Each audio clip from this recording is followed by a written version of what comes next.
following is a special presentation of Sunshine Network. The stretch and the pitch. Swung on, ground ball to second. Davis on to first. Double play! Oh, my!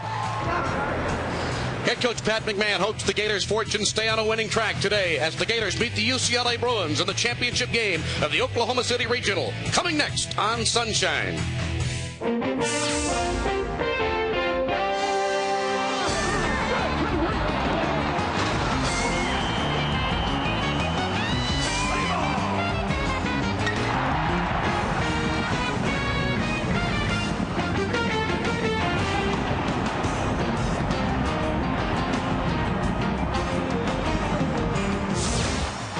Live from Bricktown Ballpark in Oklahoma City, Sunshine Network presents Florida Gator Baseball. Today, the Gators meet the UCLA Bruins in the championship game of the regional tournament.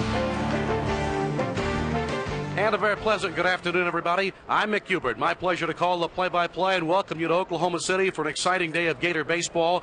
The Gators have advanced undefeated into this championship round as they've gotten great defense. Jeff Corselletti, an outstanding play yesterday. One of the highlights defensively as the Gators defeated UCLA by a score of 4-3 behind the complete game pitching performance of Connor Falkenbach. He won his 10th game of the year. The Gators defeated Central Connecticut State 12-1 on Friday, and then that 4-3 victory over UCLA. Meanwhile, UCLA stayed alive by eliminating the host team, the Oklahoma Sooners, as they went 17-7 in the game last night to set up this game here today, meaning UCLA must beat Florida twice. One Gator victory sends them into the Super Regional. Former Gator great Nick Belmonte joining us from Oklahoma City. And Nick, Gators have never been in this position before, a chance to advance to a Super Regional with a win today. One win today, they punch your ticket to the Super Regionals, and how they got here is great pitching, timely hitting, great defense. Pat McMahon's got to be happy with all facets of the game. And the fact that they only used 2 pitchers in 2 games is the key. Well, we saw great defense from Jeff Corselletti, but he had a career-high 6 runs batted into one game. He's got 7 RBI here in Oklahoma City. Boy, he's hot right now, and he said he's covered more ground than Lewis and Clark in the outfield, and here he is hitting the ball way out in a big, deep ballpark here at Oklahoma City, and he is controlling the offense, timely hitting for Jeff Corselletti.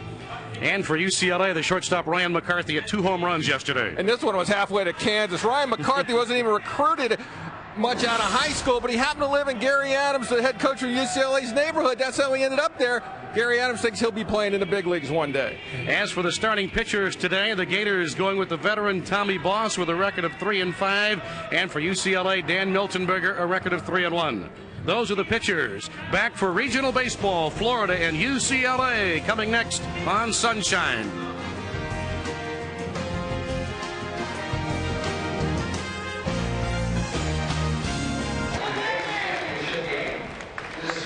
Here at the SBC Bricktown Ballpark in Oklahoma City, the championship game between the Gators and the Bruins. UCLA with a record of 35-28. They've won 8 of their last 12. The Gators at 42-20 have won 5 of the last 7.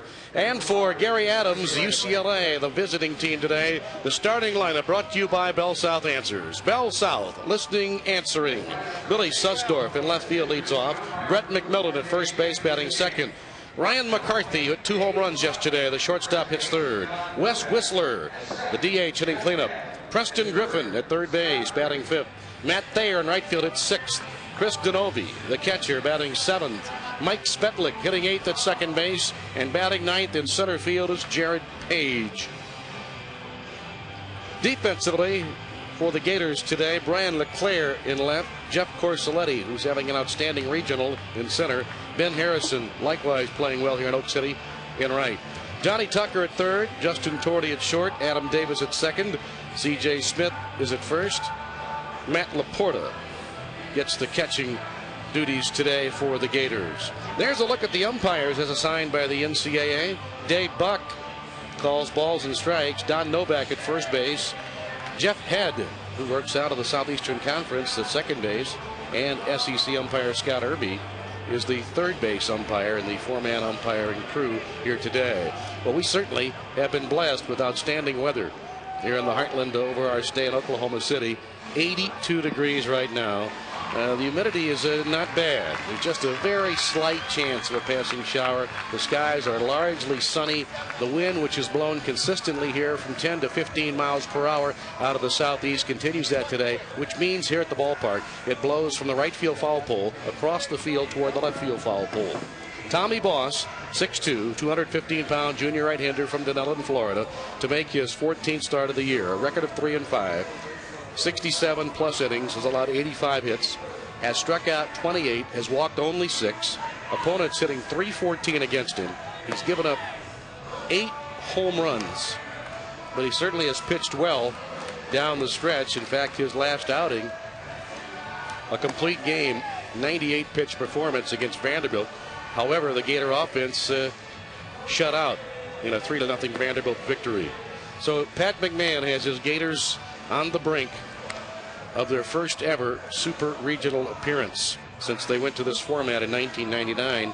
The Gators have not played in the super regional. They must win one today, and hopefully they'll play just one. Across the way, one of the greats in college baseball, you look at 65-year-old Gary Adams in his 30th and final season in Westwood.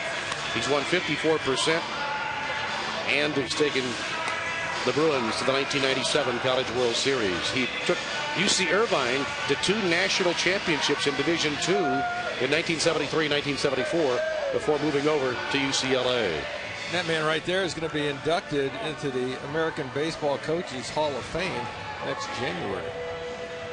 There's Gary. He's just a fine man, Gary Adams. All those years at UCLA, and knowing that this could be his last day as a coach, could have been last night. But his UCLA Bruins won the game against Oklahoma, and here they are again. So settle back and enjoy Florida Gator baseball here on Sunshine. Nick Hubert, Nick Belmonte, glad that you've joined us. Jerry Wetzel, our producer, Tommy Smith, our director, the entire Sunshine Network crew. As you look at Billy Sussdorf, 6'1", 215 pounds, a big guy for a leadoff hitter, and he has the highest batting average on the UCLA team at .330. 4 homers, 18 runs batted in. He has 4 hits in this regional in 14 at-bats with a double and a home run. Right-hander Tommy Boss with his first pitch. And we are underway at 5:35 Eastern Time, 4:35 here in Oklahoma City.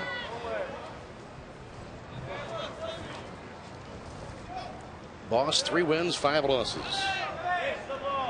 UCLA has really hit the ball well here in the Bricktown ballpark. In the 3 games the Bruins have played, they're hitting .307.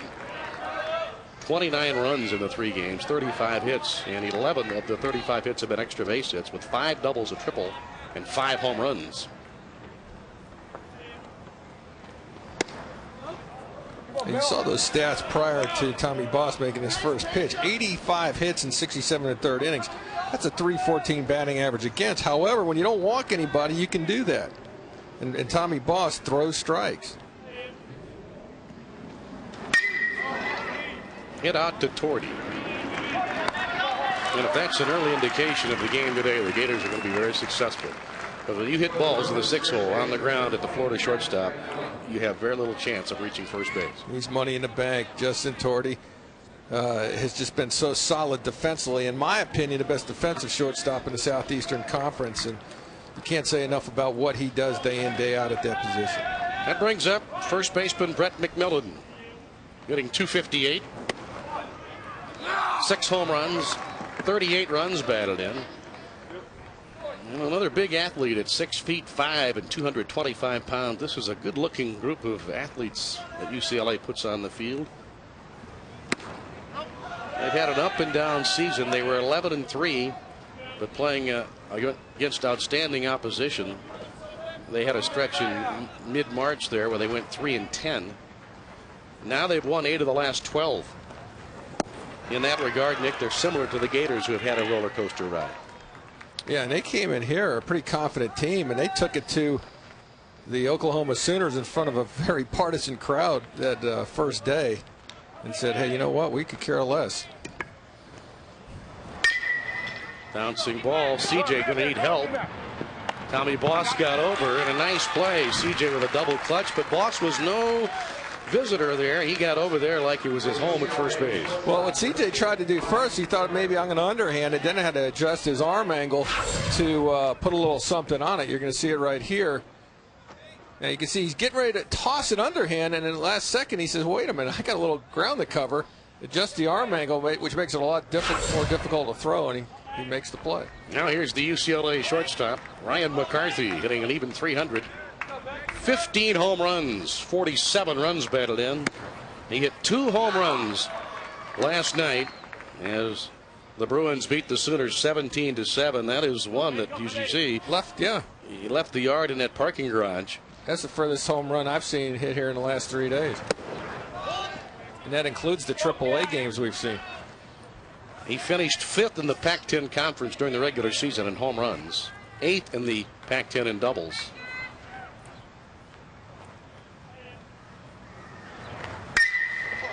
Davis had him played perfectly, about 12 feet to the right of the bag, and Tommy Boss just served up 3 ground balls. 3 up, 3 down for the Bruins, and the Gators are now coming up.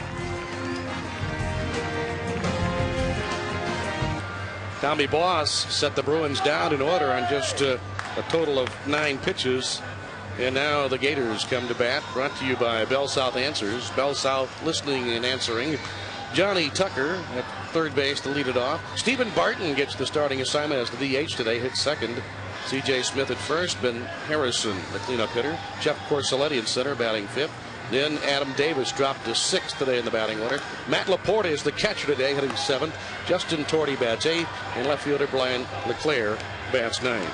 The UCLA outfield has Billy Sussdorf, Jared Page, and Matt Thayer. The infield, 3rd to 1st. Preston Griffin, Ryan McCarthy, Mike Spetlick, Brett McMillan, Chris Denovi, the catcher.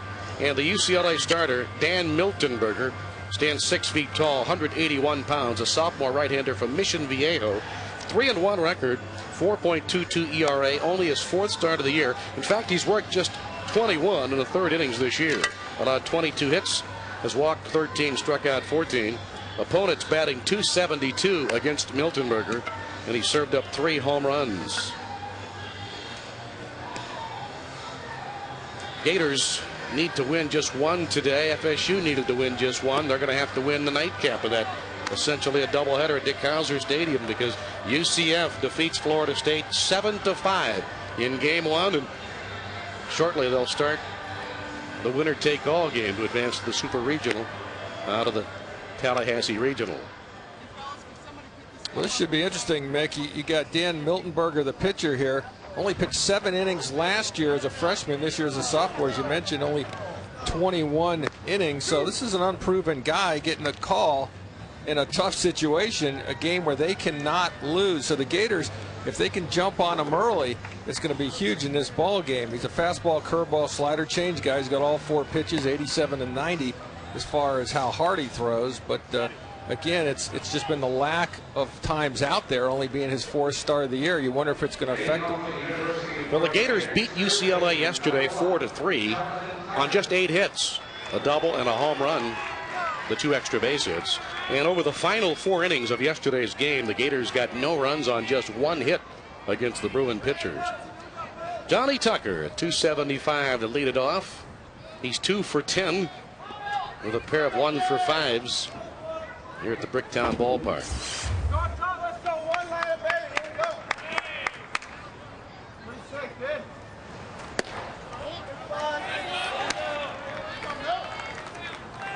Tucker, in the last 10 games, is hitting .304. Gators have won 5 of their last 7.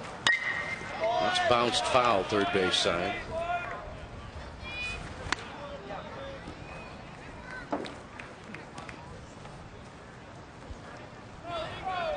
UCLA pitching staff a 4.87 ERA for the year, but in the last 14 games, just 3.64. So they pitched it well the final 6 weeks.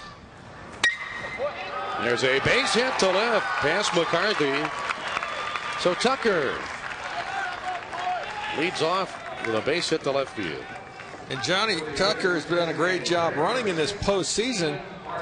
counting the SEC tournament, and here he's 5 for 5 in the stolen base department, so he has run real well. 10 for 15 on the year. You can see a line drive right here to left field. Johnny stays on it.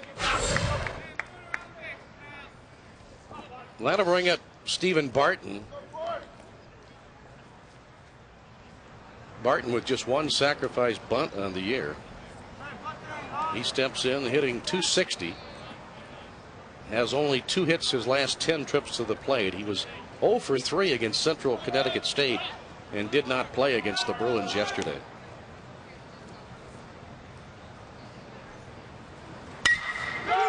McCarthy, nice play. And they'll force out Tucker. Big time play by Ryan McCarthy. 1 away. Ball was hit very hard. Now watch McCarthy right here going to his left. Has to spin around and puts the good throw to the second baseman, Svetlik. And they get the force. That could have easily gotten under the glove. Just another inch. That brings up C.J. Smith hitting .352. 14 home runs, 63 runs batted in. C.J. officially 3 for 5 in this regional. He went 2 for 3 against Central Connecticut and then 1 for 2 against the Bruins yesterday. He scored 5 runs, though, in the 2 games.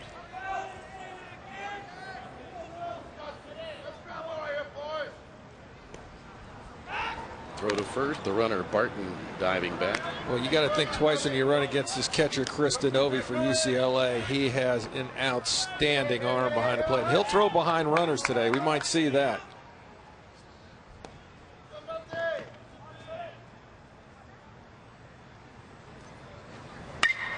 That is foul down the right field line.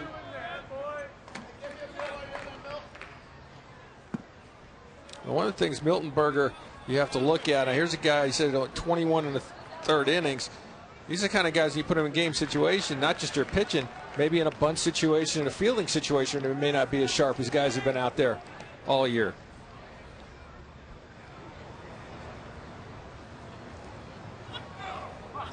Now the Gators today find themselves 2-0 in a regional tournament for the first time since 1996. When they swept through 4 games in the old regional format at McKeithen Stadium. That 4-game sweep then put them directly into Omaha, the College World Series.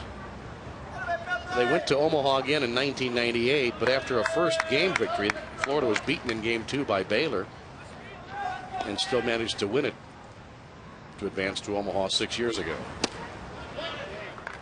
In 1999, the field was expanded from 48 to 64 teams. An extra week was added, super regional play. The Gators have never participated in a super regional. 2 balls, 1 strike on C.J. Smith. Barton diving back closely. And this Miltonberger has a nice move to first, and he's also got a quick delivery time to home. He's about a 1-1-1-2, which really will benefit the catcher. And with Denovi's arm, it's going to make it awfully difficult, it looks like, to steal a base, at least off a fastball. There he goes. The pitch is fouled back. Now we saw Denovi yesterday pick a Gator runner off second base. He does have a cannon back there. He made a throw in the late game in the 1st inning that was key to their victory. Oklahoma had something going, 1st and 3rd, nobody out, and he threw a rocket down there to second base to get their runner Hayes. It really turned what could have been a big inning in just a 1-run inning, and then UCLA took it from there with a big 8-run second. 2 balls, 2 strikes on CJ. Got him on the breaking ball, and it was up in the zone. Big strikeout there for Dan Miltonberger. See Miltonberger right here. Breaking ball does leave it up, but out of the zone. Got CJ trying to chase after it.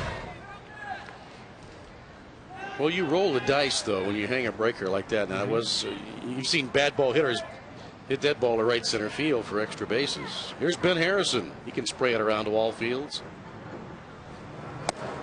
Harrison hitting .356 leading the Gators in hitting.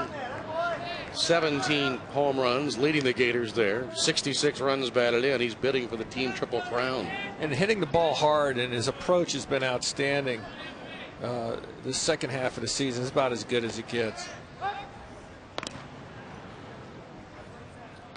For instance, they try to start him off with a breaking ball, and he just spit on it. Sometimes earlier in his career, when he was a lot younger, he may chase after that. But his discipline has been very, very good in the maturation process of the hitter, Ben Harrison. Made him throw a curveball for a strike. 1-1 the count. Yeah, and you don't want to be swinging at 1-0 curveballs unless they're really hung up there and you're sitting on one. So, again, good discipline. Harrison working on a 13-game hitting streak. Barton, the runner at first. 2 out. And the 1-1 pitch is drilled into right center field. Barton around second. Barton coming for third. They're going to wave him. Here comes the relay. Not in time, and the Gators lead 1-0. A stand-up double by Ben Harrison, his 67th run batted in. And Ben set up the pitcher here. Laid off 2 breaking balls, sitting on the fastball, split the outfielders, and he has been using that side of the ballpark extensively. And you can see right there, Coach Slater sending in Barton easily for the Gators' first run. And when the Gators score first this year, they're 26-4. When the opponent scores first, 16-16. So Harrison with a key 2-out hit. The Gators now have scored 13 runs here in Oklahoma City with 2 out. 13 of their 17 with 2 out. Jeff Corselletti, having an outstanding weekend, steps in there now. And if you think about it, Mick, 3 out of the 4 Gator hitters have hit the ball right on the nose. That fielder's choice, it was nothing to sneeze at. That ball was scorched. Corselletti has 7 runs batted in here in this regional. A career high 6 runs batted in for Corselletti against Central Connecticut State on Friday. Featured a double and a long home run about 375 feet into the right field bullpen. One of only 2 home runs hit to right field in this region.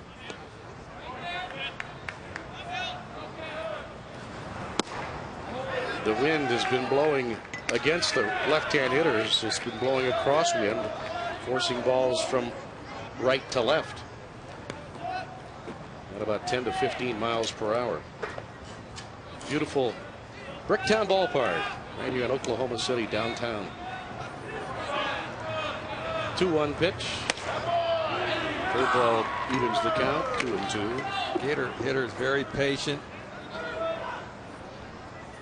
You like to see that, especially early in the game, make Miltenberger work.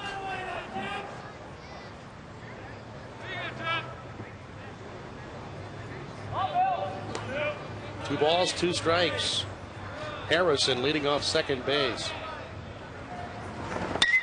Out to McCarthy. Corselletti running hard, made it a close play, but the inning ends. However, the Gators get a key 2-out RBI double by Ben Harrison. 1 run, 2 hits, a man left. We move to the second inning. Florida 1, UCLA nothing. Watch the Gators in action as well as archived Gator events. Gator Vision Online, and for this weekend only, sign up for the season pass, just $49.95. Log on to GatorZone.com for details on this exciting video streaming service, Gator Vision Online. And some Gator fans have made their way to Oklahoma City, and those who have been fortunate enough to get here have certainly enjoyed their stay. A pair of Gator victories. And it's been a very nice time here in Oklahoma for the Florida baseball team. 1-0 Gator lead. Top of the second inning. It'll be the cleanup hitter, Wes Whistler, the DH, leading off for the Bruins against right-hander Tommy Boss, who retired the Bruins on just 9 pitches in the first inning. Got him down in order. Whistler, big, strong guy, 278 hitter, 7 home runs and 44 runs batted in.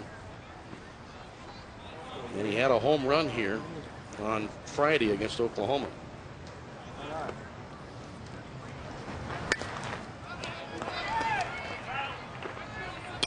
Whistler hit 2 home runs against UC Irvine on May 18th.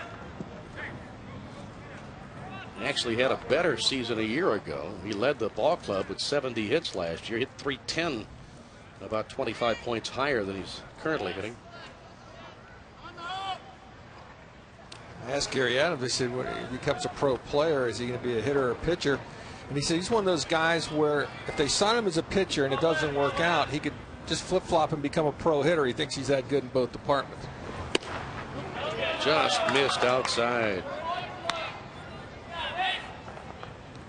He was a third-team All-American 2 years ago. Hit 328.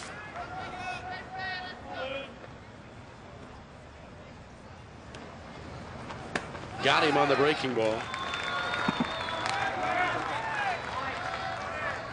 That's part of his problem in that he is 6th in the Pac-10 this year in strikeouts. See, nice breaking ball right there. Nice downward plane movement on this. He swings right over the top of it. Tommy Boss, thus far, looks pretty sharp. Now to bring up third baseman Preston Griffin, hitting 307. One of the hotter hitters for UCLA. 3 homers, 27 runs batted in. He's having a good weekend. 5 for 12 here in the regional. Gary Adams calls him a coach's type player. Not all the raw ability of the top draft picks, but gets it done, plays hard.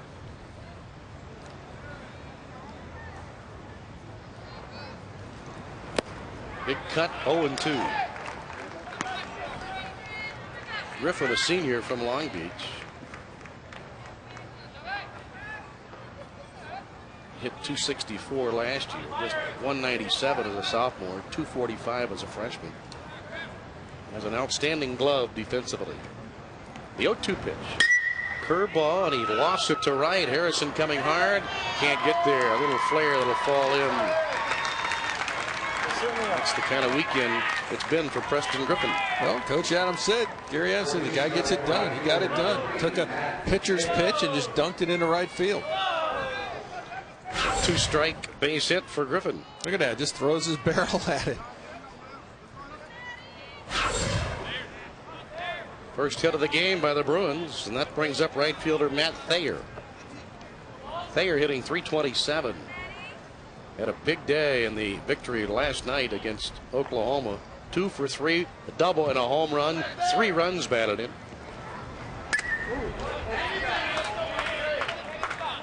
Yeah, he pounded that home run to left center field, and he's the strongest guy on their team. In the weight room, they said no one can lift more weight than Mr. Thayer. 4 for 11 in the regional tournament. 4 runs battled in the 3 games the Bruins have played thus far. We're in the top of the second inning. The Gators leading it 1-0 on a 2-out RBI double from Ben Harrison.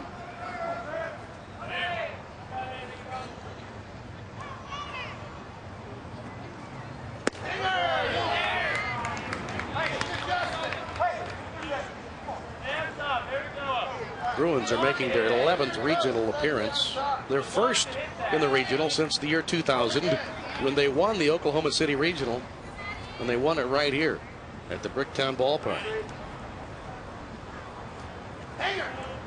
Here's the 1-1 pitch. A little low on the fastball. You wonder here if Gary Adams employs a hit and run, the quintessential 2-1 count for the hit and run right here. He doesn't run as extremely, the team doesn't steal a lot of bases. They've only stolen 47 bags on the year, but he may start them up on a hit and run. And the toss to first base to try and keep him close.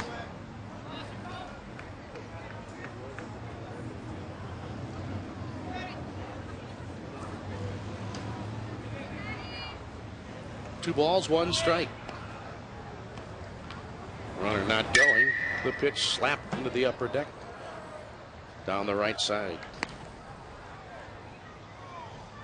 Thus far in the 2 games, the Gator pitchers have an ERA here of 2.00. Couple this with the Southeastern Conference tournament, the last 6 games, the staff ERA is 2.43. So the Gators have been getting good starting pitching. Tommy Boss last outing was a 98-pitch complete game.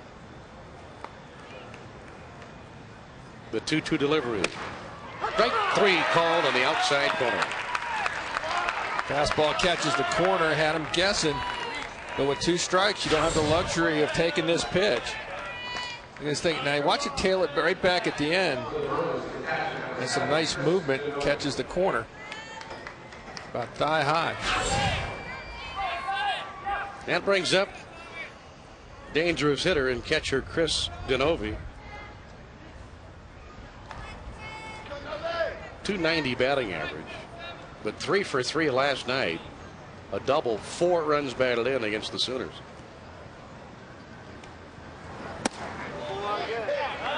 And in yesterday's 8-run second inning against Oklahoma, he got 2 hits in that inning, a double and a single, and accounted for 4 RBIs. Yeah, he was on pace after that inning. Huge RBI game. Yes, he was. When it all went bad for him from that, I think he only got a couple more. He's a guy that has really been pounded. He's pounded Oklahoma pitching, that's for sure. He's a redshirt sophomore from Agoura Hills, California. Ball 1 and strike 1. On the corner, strike 2. Tommy Boss holding his count for a long time, and one of the best things you can do against a base stealer is hold that ball when you come to a set position, because the base runner's heels will have a tendency, as they're waiting, to come down and hit the ground. And I think they've done a good job, Gator pitchers, of varying that. It's not always the same. They don't want to be in any type of a rhythm. Sometimes they'll hold it a little longer and keep a variance on that. Work, Chris. And I'll tell you what, as far as hitters go, if a lot of hitters a lot of times are bothered by pitchers that hold long counts, because they're in their mind, they're like, should I call timeout? Should I not call timeout? Now you got that running through their mind before you start the pitch. 1 ball, 2 strikes on Chris Denovi.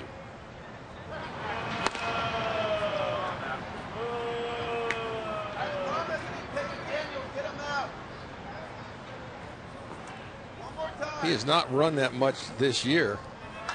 He's only got but 1 stolen base out of 3 attempts.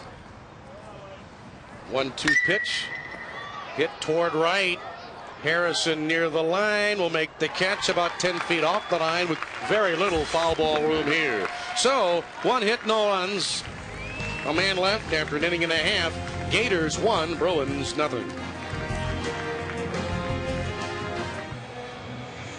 The Tampa Bay Lightning quest for the Stanley Cup decided tomorrow night.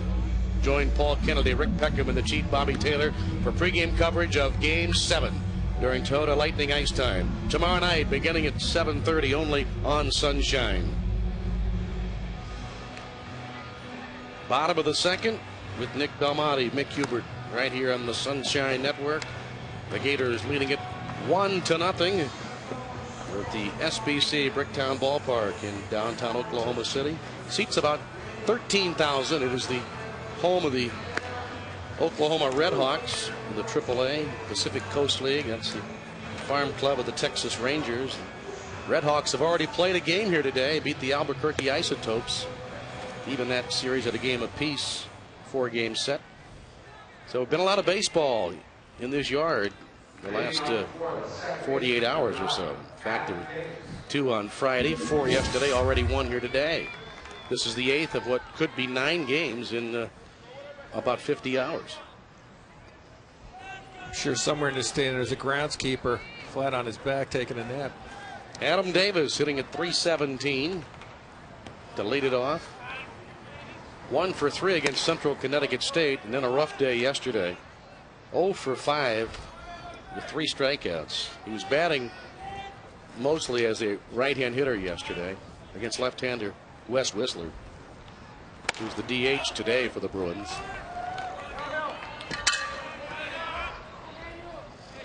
In the first inning, Miltenberger threw 19 pitches. He falls behind 2-0 here.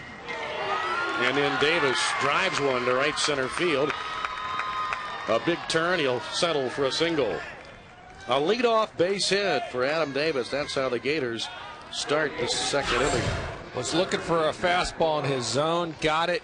Bullet to right field over Svetlik's glove, and really didn't have a chance to even think about second in this big yard because it got to the right fielder so quick.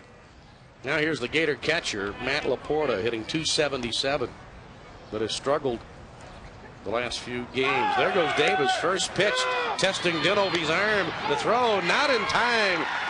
Davis, outstanding speed, and he got a great jump to steal his 21st base in his 26th attempt. And you got to get a good jump against Dinovi. You'll see right here, he's going to slide in under this tag. Now watch Dinovi's throw, right on the money.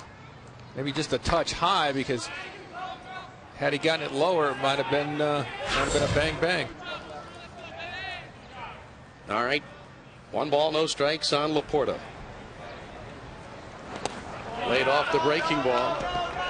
That was the pitch that got him in trouble yesterday. 0 for 4 with a couple of strikeouts. In fact, Matt Laporta is just 1 for his last 19. Yeah, and Matt's got to get in a situation where he's sitting fastball. He has to adjust the breaking ball, adjust to it, but don't be chasing breaking balls ahead in the count. A high breaking ball called a strike. 2-1 now. But great discipline. Not a pitch you want to swing at 2-0. That was a borderline strike call anyway, but you don't want to be swinging at a 2-0 breaking ball.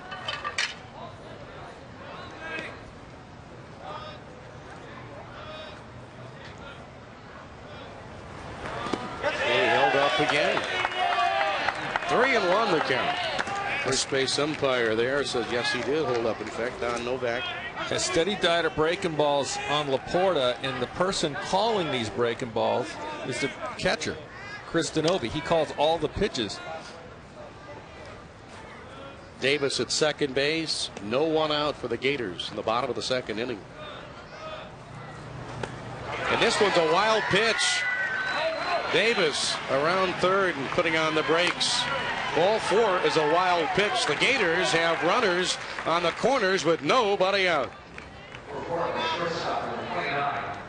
Try to overthrow that pitch right here. 3-1, fastball in the dirt. Dinovi tries to backhand it. Davis is going to get third base easy. And right now the Gators in a great position. And Justin Torty will be the hitter. And Torty this year, 6th in the Southeastern Conference with 9 sacrifice bunts. Right, and you know he may take a shot at dropping one down the right side here. So the Gators right now have the Bruins on their heels. Torty, a .304 hitter, 2 for 6 in this regional. Had a double on Friday against Central Connecticut State.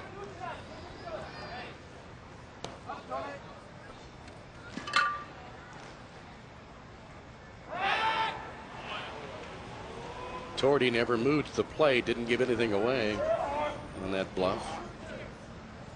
Davis on third, Laporta, the runner at first.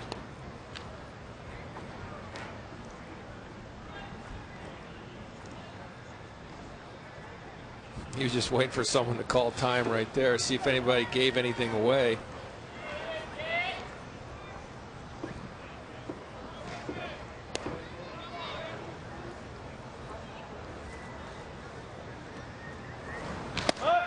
There's a strike. So Justin dropped his bat down, and he was going to take it, looked like right side, and that's not a suicide squeeze. It's just a reaction by Davis, the runner at third, as you see early activity for UCLA. White and Simon up and throwing for the Bruins.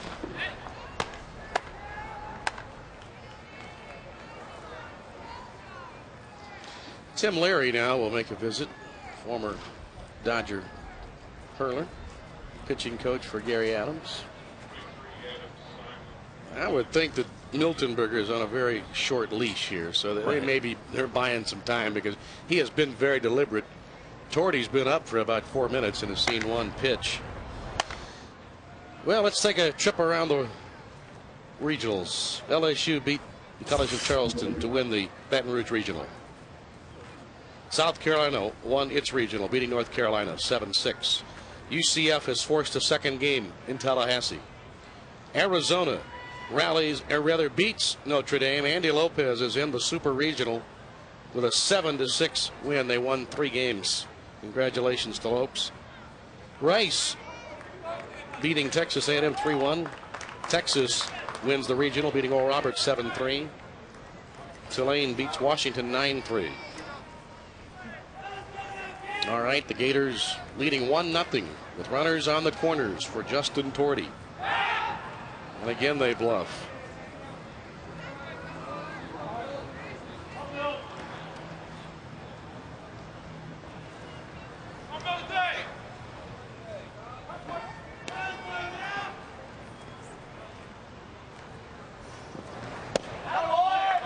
A little low. 1-1 the count.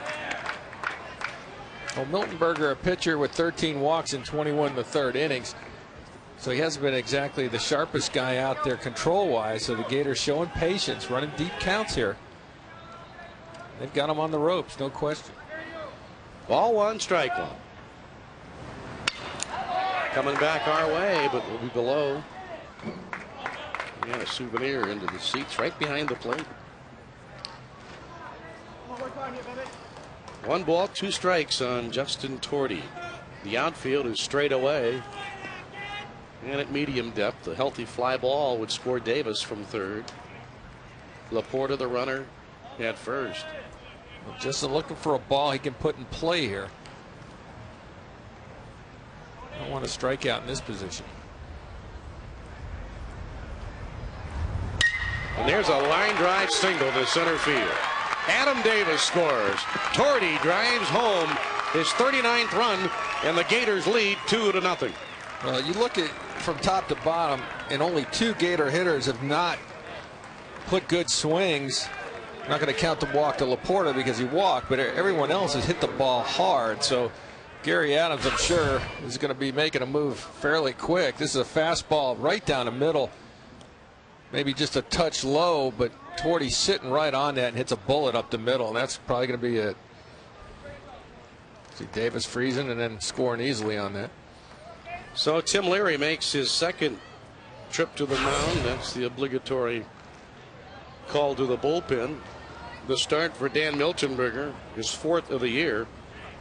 Last 1 inning as he faces 3 hitters in the second. The Gators have scored 2 runs on 4 hits. They have runners at first and second, and a new UCLA pitcher coming into the game. And we'll come right back to Oklahoma City to tell you all about him coming up in just a moment.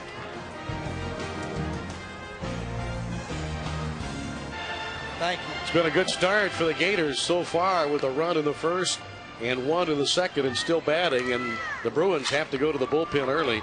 Garrett White, a left-hander, coming in for his 15th appearance. No wins, losses, nor saves. An 8.59 earned run average. He's worked just 7 1/3 innings for the year. Walked 5 and struck out 1. Yeah, he's looked like he's been in a situational lefty type of role, and that may be where he's at here. Might be just getting in here to get Brian LeClaire. It's going to be a lefty-lefty matchup, and maybe they'll see how he pitches there before they move on, because they know that the Gators have 2 lefties out of the next 3 hitters. But this is a situation that's a very underused player when it comes to innings pitched. And Gary Adams, you know, when you get into that loser's bracket situation, you're going to play more games than the situation the Gators are in, where they haven't lost a game. So obviously they've used up more pitchers. And the key for the Gators winning those first 2 games, they only used 2 pitchers. All right, now here's Brian LeClaire hitting .302. LeClaire, though, is hitting better against left-handers. Against southpaws, he's hitting .333 this year, 12 for 36. So this matchup might be the one the Gators were hoping for. Runners at first and second, still no one out. LeClaire did not play Friday. Yesterday, he was 2 for 4 with the double against the Bruins. He showed bunt right there, but I'm not so sure he's going to do that.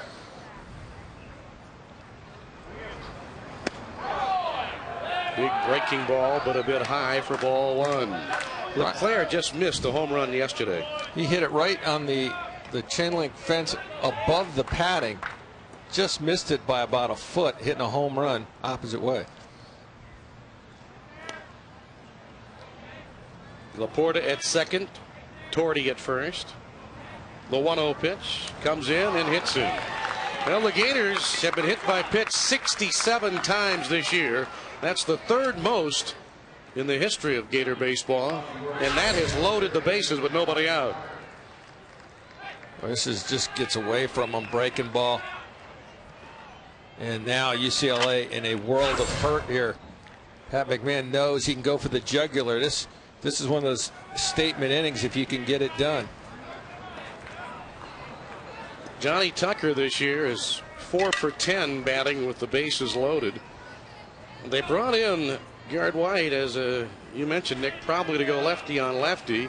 LeClaire had been effective in that matchup, and now Leary is going out. The Gators have a right-hand hitter coming up, and they're going to make another move. Georgia Tech beat Texas Tech, as you're seeing on the screen there, 5-3. They won the Atlanta Regional. Wichita State only needs to win this game against Arkansas to win in Fayetteville. Hogs have got to win this one and another one. In Athens, Clemson has defeated Georgia, and so they'll play one more at Foley Field. Miami leading FAU 14-6 in the 8th inning.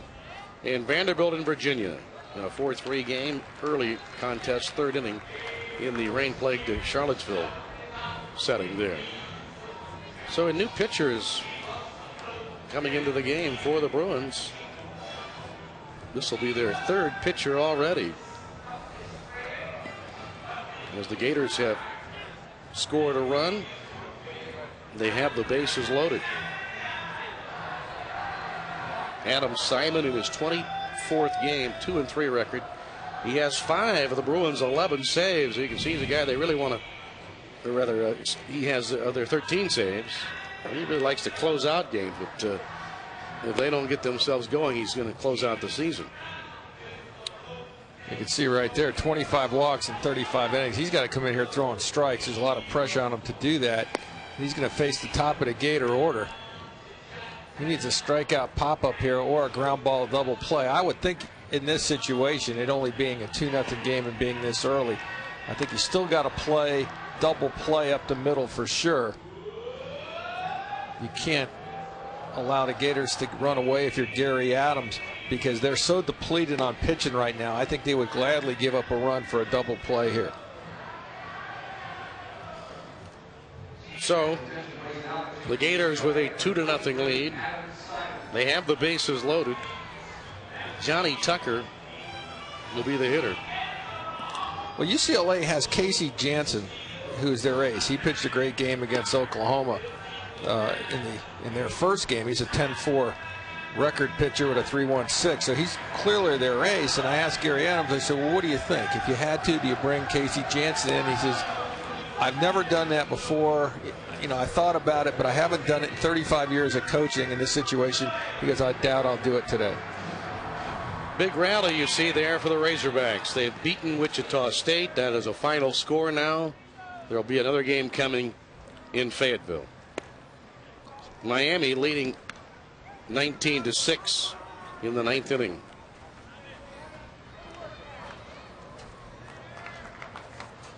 All right, here's Tucker. Opened the game with a single to left. 4 for 10 this year batting with the bases loaded. As a team this year, the Gators are hitting .366 when the bases are loaded. They have 26 hits and 71 at bats in this type of a situation. Bruins have their infield midway in. Not all the way, about halfway. Simon will pitch from the stretch. There's no one else warming up in the Bruin bullpen. So it rests on Simon right here to retire Tucker. That's ball one. And just by the way Gary Adams has his defense deployed here, it's telling you they are on fumes as far as their pitchers in the pen. Well, they've just now decided to bring the infield drawn in.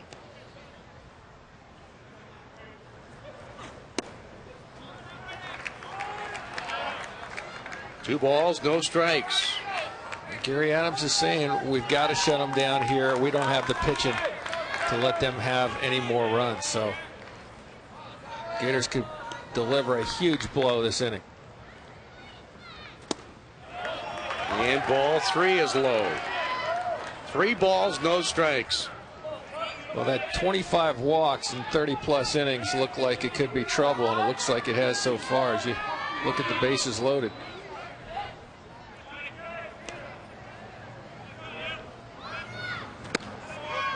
And 4 straight. Forces in a run. That's a run batted in for Tucker, his 26th. It's 3-0. And they're loaded now again for Stephen Barton. 3-0 pitch, borderline, does not get the call. And the Gators right now are in a great position. Stephen Barton now the hitter. The infield again drawn in. Barton 3 for 6 with the bases loaded this year. And that's 5 straight balls thrown by Adam Simon. And as you mentioned, no one in the pen throwing.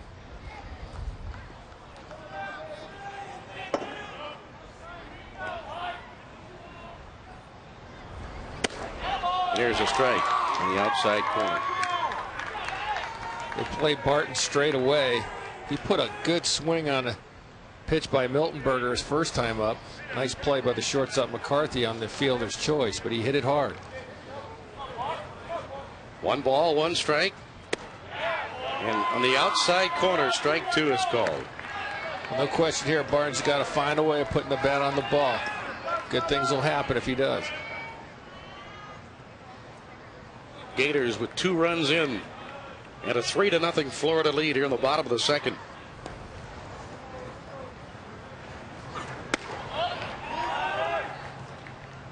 Looked like he tried to overthrow a backdoor breaking ball right there. Remember, Denovi, the catcher, one of the few catchers in college baseball, calls the pitches for the pitcher.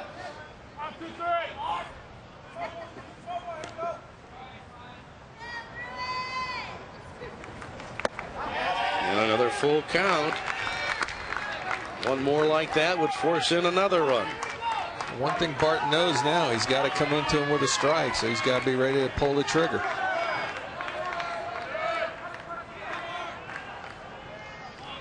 Torty at third, LeClaire at second, Tucker at first. And it hits him.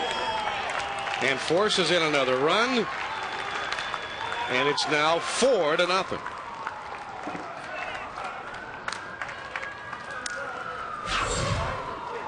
This pitch here is supposed to be a fastball right down the middle. And Barton, watch him turn that leg. He knows there's money in it if he gets hit in the thigh. Gary Adams actually questioning talking to his catcher right now, as you see Torty scoring there, as they're having a conversation, because Gary Adams knows that Denovi's calling the game, so maybe Gary had some ideas on what to call. He's probably saying, you know what, we just got to throw strikes, just challenge him here. Now, Barton has certainly known the feeling before. He's now hit by pitch 10 times this year. Out of the bullpen, Garrett White has hit a batter, and now Adam Simon has hit a batter. They're 2 relievers have plunked Gator hitters. The bags are still loaded. And here comes C.J. Smith to the plate, one of the Gators' top hitters all year long. Only been to bat this year 4 times with the bases loaded, but he has 3 hits in those 4 at-bats. There was a break in the action right there. Tommy Boss has got to go throw down the bullpen to stay loose because it's such a long inning. And the bullpen is so far away, it's in left center field, so he had to race down there. There's no room here to play catch because there's no foul territory, very little foul territory. That's ball 1.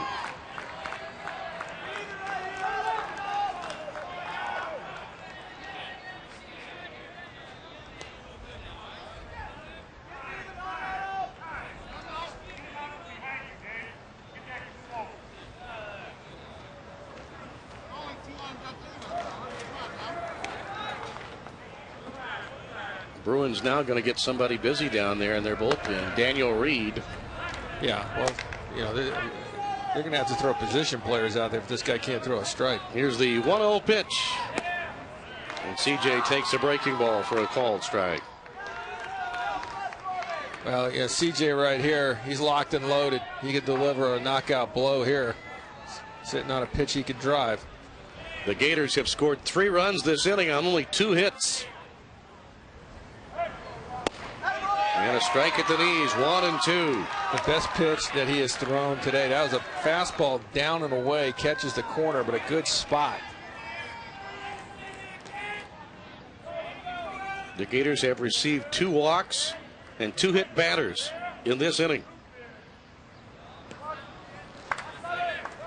The 1-2 pitch got him on a breaking ball. CJ has struck out for the 2nd time today. Both times looking and both times Danny pitches right here. It might have been a little off the plate, but he gets the call. Well, Ben Harrison now steps in.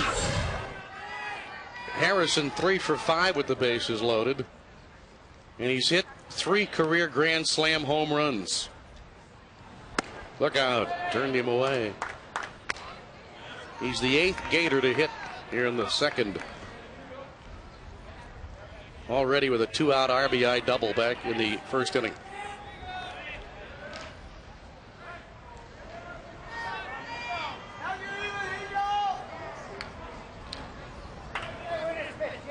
I can see why UCLA has played some lengthy games. Shortest game they played all year was 2 hours 19 minutes. He dropped it right in there. Looks like Simon's settling down a little bit. He's pitching pretty effectively right here to Smith and Harrison, the heart of the Gator batting order, and there's no margin for error here either. Yeah, nice job by Harrison laying off that nice breaking ball down up in the count 1-0 at the time. Big cut, a running fastball. It's now a ball and 2 strikes. You can see it is riding in on his hands. Ben trying to yank that one. LeClaire at 3rd. That's Tucker in your screen at 2nd. Barton's on at 1st. 2-2 the count.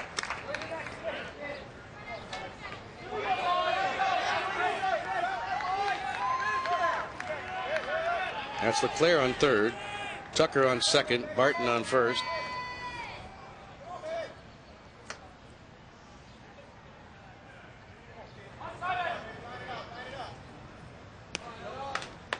The 2-2 pitch. Here it is. He's got a full count.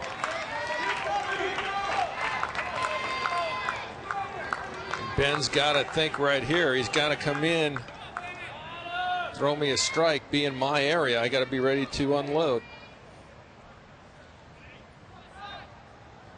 Key pitch in this ball game right here. He may have fouled off ball 4, but he knew he could get a bat on it. Up in his eyes, and he just fought it off. Very enticing with the bases loaded. Saw a pitch up there, not away from him, and went ahead and took a shot at it.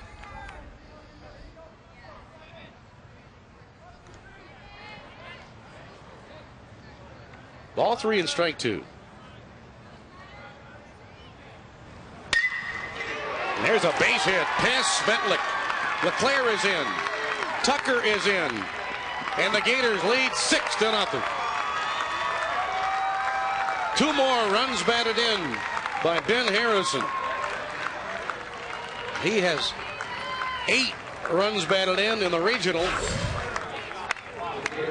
Fastball away. Look at the adjustment. Just swung at a couple pitches inside. Saw the fastball down and away. Made the adjustment and went after it. And hit a bullet right side.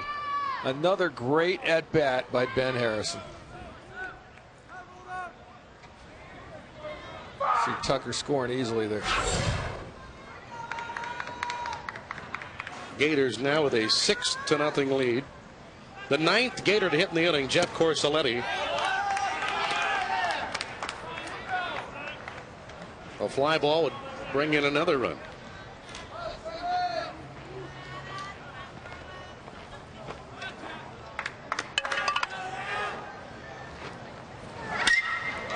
Corselletti sends one deep to left center field, way back and off the base of the wall. 2 more runs are going to score. Corselletti coming for third. He's safe, and the Gators have exploded for an 8-0 lead. Oh my!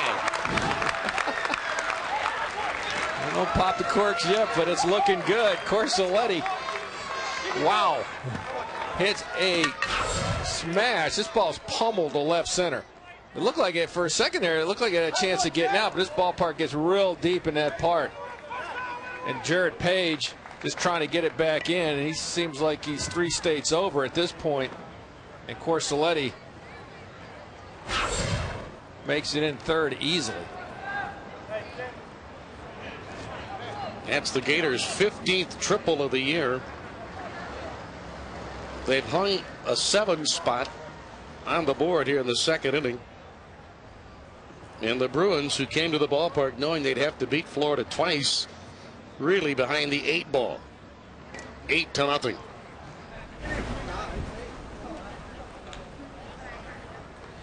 The Gators will send their 10th hitter to the plate.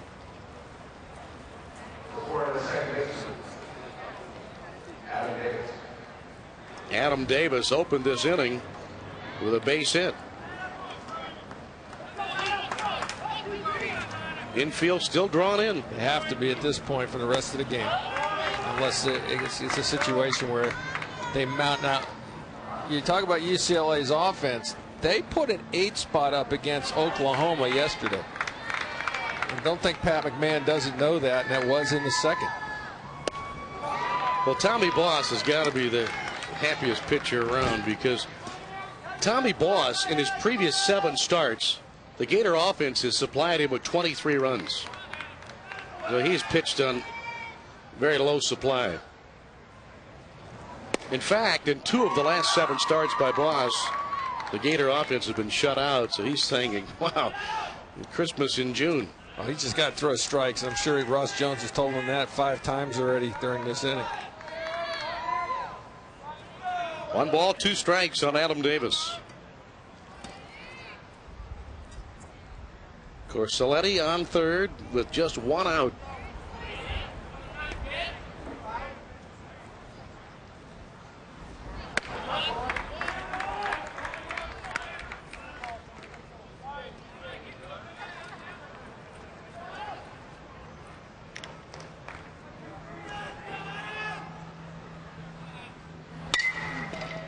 Ground ball to second. Svetlik coming home, and Corselletti runs into an out. Fielder's choice for Davis. Nice play by Svetlik. He makes a has to get rid of it quick, and a nice decoy by Denovi at the plate. Looked like he was just standing around like nothing was going to happen. He's got to get rid of it quick as the runner's coming home. Denovi with a nice decoy. They get Corselletti easy. That brings up Matt Laporta. Nick, on a play like that, are you gambling that the second baseman rushes his throw and just makes an errant? Well, usually in that situation with 1 out, the play is ball on the ground, go. Try to get a good jump, and then just draw the throw and hope you beat it. And then when you have the benefit of an 8-run lead, definitely worth trying. Why not? And he actually was playing more like halfway than fully in, so it was worth the gamble, I think. The Gators have scored 7 runs on 4 hits here in the second inning. They've also received 2 walks and 2 hit by pitch. And all of these runs are earned. The Bruins have not committed any errors. Miami has won the Coral Gables Regional.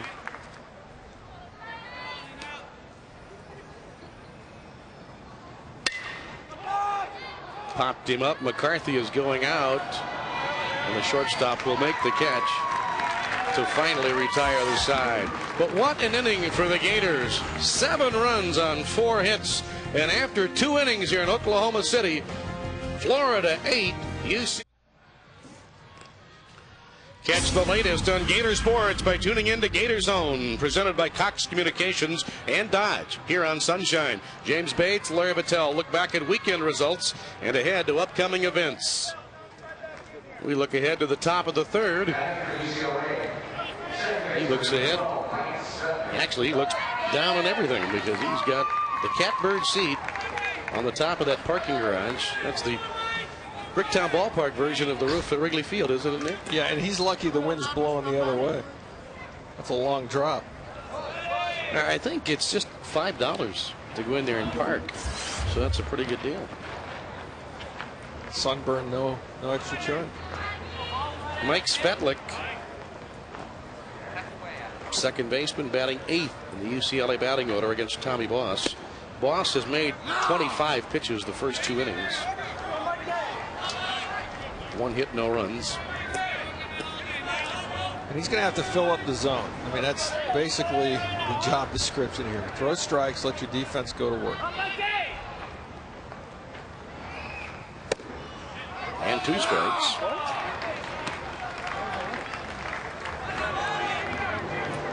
Svetlik is not all that far from home, as much as he's from Kansas City. Originally played collegiately at New Mexico. 3 years there, he hit .231. This is his first and final season as a Bruin. It's too bad because Coach Gary Adams said he's just starting to learn how to say his name. It took him half a season to figure out the pronunciation.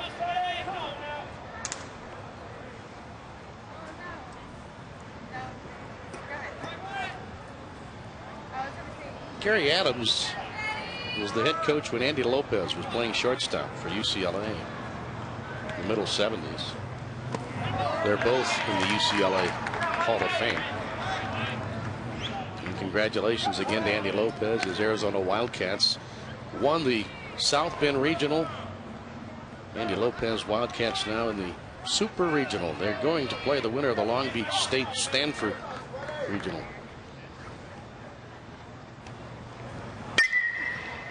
That's a foul ball. Yeah, congratulations, Andy's a great guy, and doesn't get easy. He's got to go out and play that regional, either Stanford or face Jared Weaver, which is probably going to be the first pick of the draft, which is tomorrow.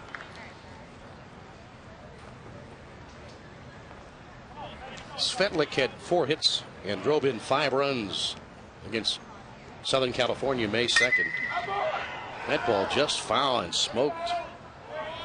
When you hit a ball past the bag down the line that doesn't hit that wall, it jets out, you know how close you've come to hitting a fair ball, because there's only about 10 feet or so down there between the wall and the line. A lot of balls hit beyond that advertisement there at the corner and then carry them away.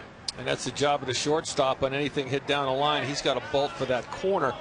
And if the quicker he gets out there, the quicker he will keep that hitter to a single.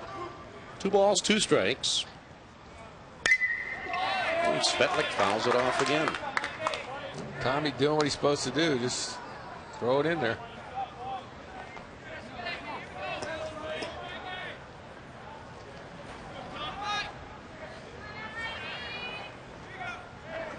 Top of the third, the Gators with an 8-0 lead after scoring 7 runs in the second inning. On the corner, strike 3 looking. Tommy Boss has 3 strikeouts already. And you would not call him a strikeout pitcher with 28 coming into the game in 67, but he's got 1 inning so far. He's getting a nice tail on his ball back over the outside corner of the plate. That's twice he's got the hitter looking. He struck out Matt Thayer the same way last inning. Here's Jared Page, the center fielder. Page is quite an athlete, Nick. He's a great football player, defensive back. Yeah, he's a safety, so he's a center fielder in a lot of different ways, right? And he was drafted by the Brewers in the 5th round 2 years ago. And Gary Adams said if he concentrates on baseball only, he feels that he will be in the big leagues. Sounds like you're talking about Gavin Dickey's future. A lot of people feel if he stays on baseball, he's got a great future. And I asked Gary, I said, how did it work with spring practice with Jared Page, they said as long as he was playing every day, was contributing, they said they had no problem with him playing on the baseball team because he is there on a football scholarship.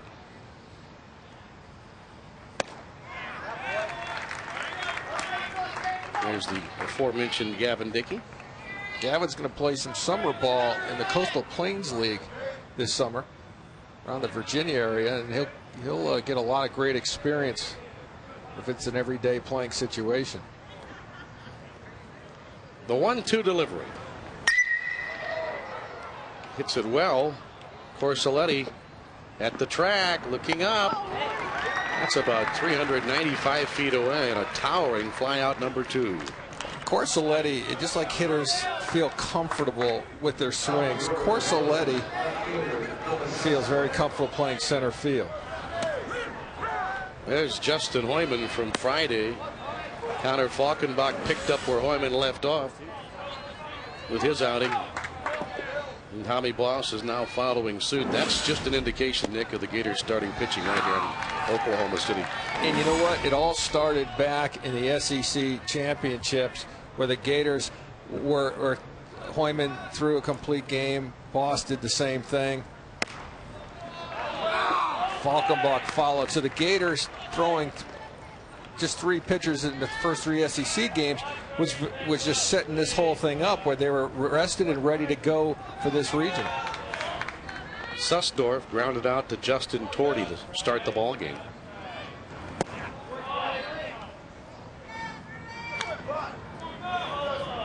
Sussdorf began this season red hot. He got a base hit in his first 12 games of the year. He had 4 hits against Fresno State on February 14th. Davis charges and gloves the tricky hop. Well, he charged it and then had the soft glove to make the play. It's a 1-2-3 inning. We go to the last of the third. 8-0 Gators.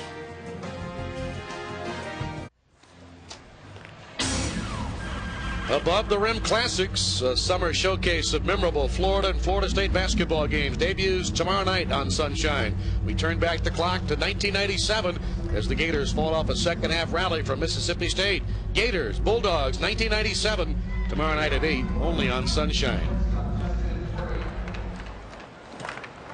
This is Adam Davis coming in on this ball. He knows if he lets that thing hop on this baked ground, it's going to eat him up. We've watched it do to infielders in this regional tournament. You got to remember all the games that have been played here and dragging it in infield, the sun baking it.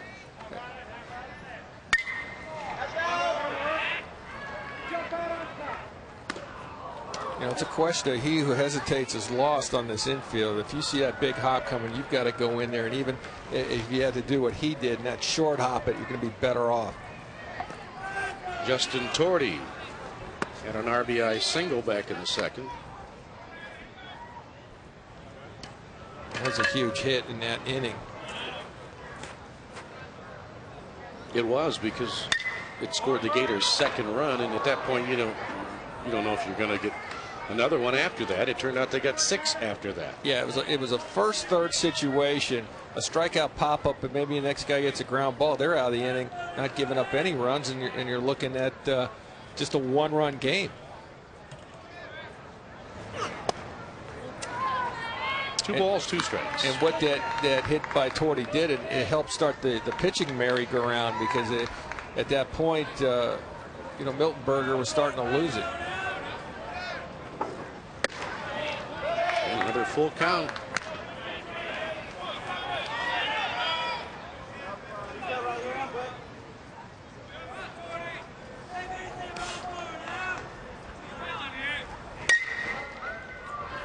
That is a fair ball. Preston Griffin. Good stretch by Brett McMillan. Well, they're calling this a foul ball. I thought the initial signal call was fair by the third base umpire, Scott Irby. Griffin's had some nice plays over there. You can see the ball was foul. He's made some nice plays over there, fair regardless, fair and foul, I guess now. Give credit to Torty, though. Torty took off right away. He wasn't waiting for any call. He hustled and he made Griffin hurry the throw. So now Justin goes back and takes a couple of breaths to get back in there. And it paid off. He draws a walk to start the Gator third.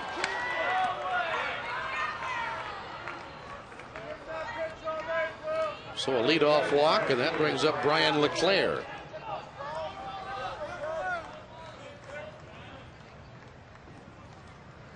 LeClaire was hit by pitch. His only other plate appearance. He's hitting .302 for the year, and he's on a career high 7-game hitting streak. He has 10 hits his last 24 at bats, so that's a .417 average during the 7-game hitting streak.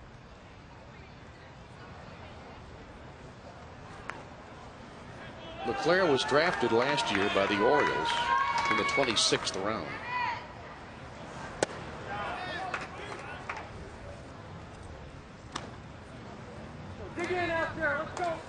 Two balls, no strikes. Gators leading 8-0. The bottom of the third. This is the championship game of the Oklahoma City Regional.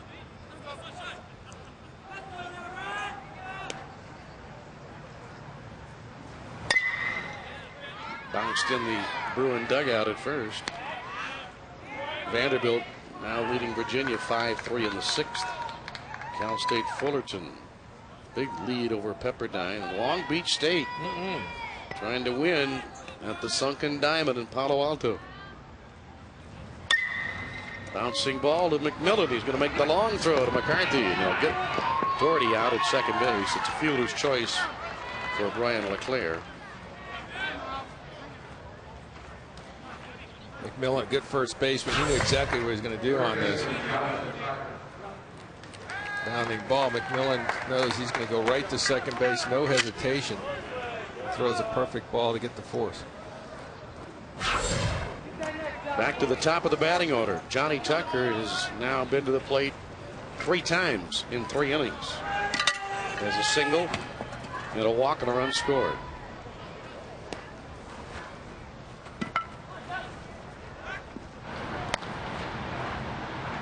Jonathan's folks made it here from El Sobrante, California. Clemson leading Georgia. That's the second game of that one.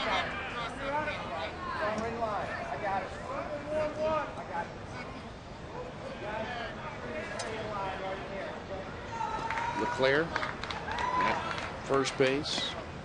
1 out. Tucker drives the ball to right center field. Plenty of room for Page. And 2 gone.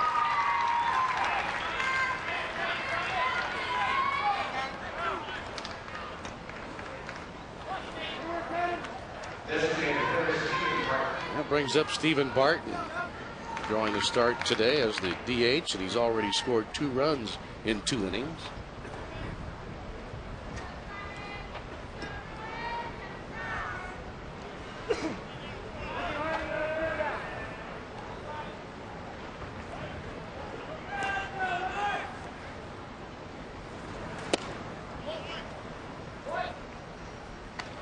UCLA starting pitcher today, Dan Miltenberger, went just 1 inning. Then Garrett White went to 1 hitter. Now Adam Simon has been on. He's probably going to be around for a while.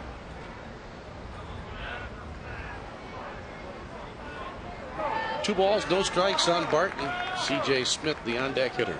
Well, UCLA, they've got to throw zeros up there. They're going to claw back into this thing. Now, Denovi will go out to talk. Rough outing for Miltenberger, and Gary Adams said, you know, we had him as our midweek starter this year. He showed some promise, he said, but playing against the Florida Gators is a little different than going against midweek competition. He knew that it was going to be tough for that young lad right there, but just a sophomore. A lot of pitches left in him.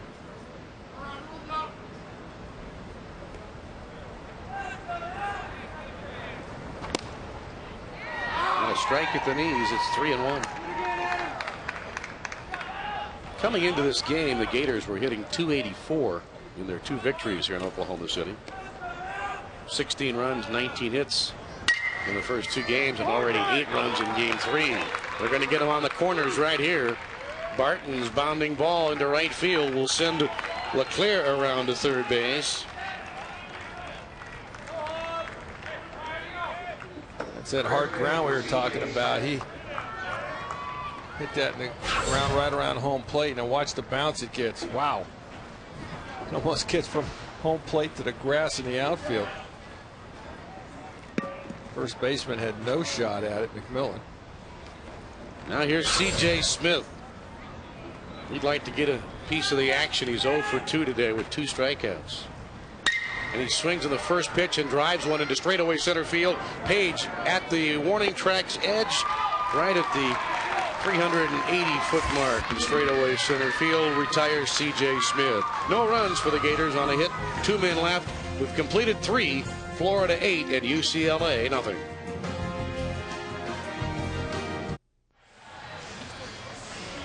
Well, here in Oklahoma City, they've done just a great redevelopment project of the downtown area. That's a man-made canal that runs for about a mile, mile and a half. You can take those little taxi boats around, as we were fortunate enough to do the other night, and just kind of cruise on down the canal. A lot of restaurants and shopping there. You look back up that way, back toward our hotel. About a 7-minute walk over about 3 or 4 blocks. It's been a very nice time so far. Tommy Boss is enjoying it. 44 pitches he's made in 3 innings. First pitch swinging. Brett McMillan drives one deep. And Corsoletti says, I've been patrolling this all week long. At 400 feet away, that's just a long out. I was talking about that earlier. You know, hitters getting grooves, fielders getting grooves. Corsoletti feels very comfortable in this big ballpark, and he's played in 3 big ballparks in 3 straight weeks, and he's getting great jumps and great angles. He had to play at Lindsey Nelson in Tennessee, then he had to go to the Hoover Met in Birmingham. Big ballparks, all of them, and then he comes here. Ryan McCarthy, first pitch swinging, grounded out to Adam Davis in the first inning. Hit 2 home runs yesterday as the Bruins shortstop. And he lanes this ball, but right at Johnny Tucker. A line drive.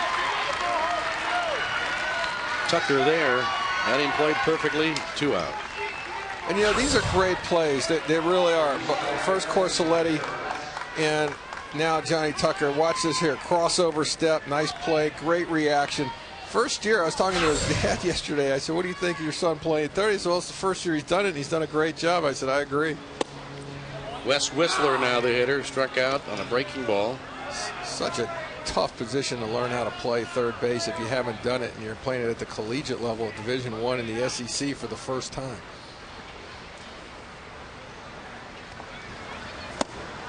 And it's reasonably certain to think that affected his batting average the first half of the season, because like I said, he's hit over 300 the second half of the year. Right. He's trying to muscle up on some throws earlier, thinking that he had to rush the throw because he was further away, and he just figured it out real quick.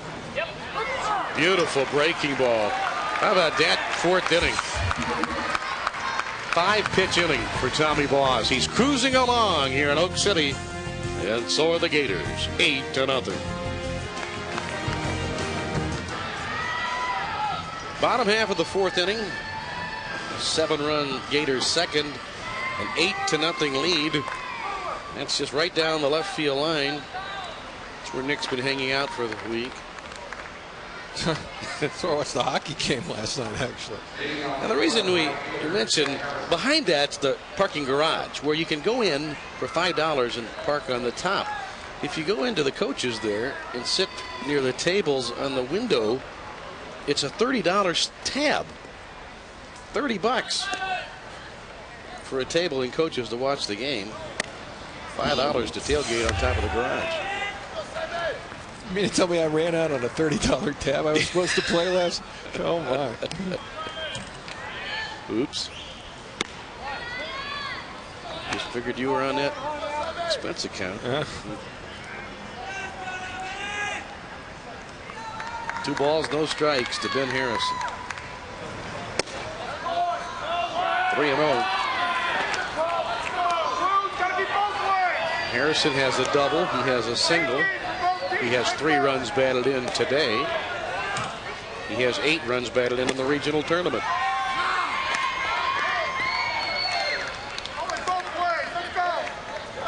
'69 runs batted in now for Harrison. That's 8 more than he had last year.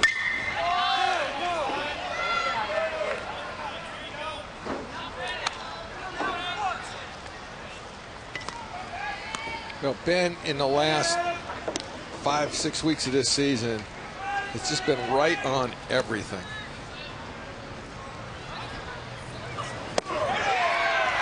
He got him. That's the first. That's the best pitcher's job on Ben Harrison I've seen in weeks. That was a dandy, though. That was a breaking ball with some bite outer third. Well, join host Whit Watson Monday night for Sports Talk Live, presented by Bell South. Former Lightning Brian Bradley joins the panel live from the St. Pete Times Forum. That's Sports Talk Live tomorrow night at 6:30, only on Sunshine.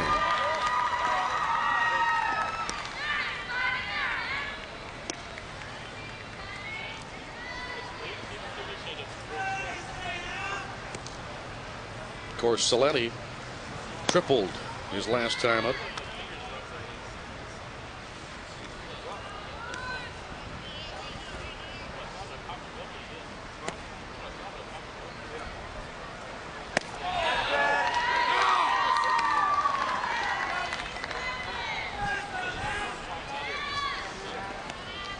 This is a guy that had a separated shoulder about a week ago and going to make the all-tournament team.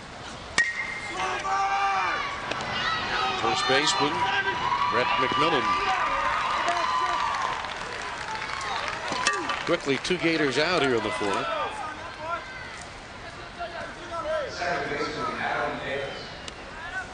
Got to bring up Adam Davis.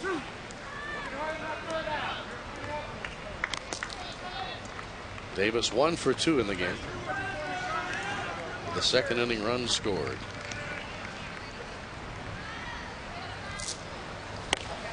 Davis put together a pair of 10-game hitting streaks this year. He had one from mid-March to early April when he hit .350, and then from May 8th to May 26th, a recently concluded 10-game hit streak, he batted .375. Well, if UCLA is going to have any chance in this ball game, they've got to hold the Gators right where they're at and chip away. Adam Simon's job clearly defined.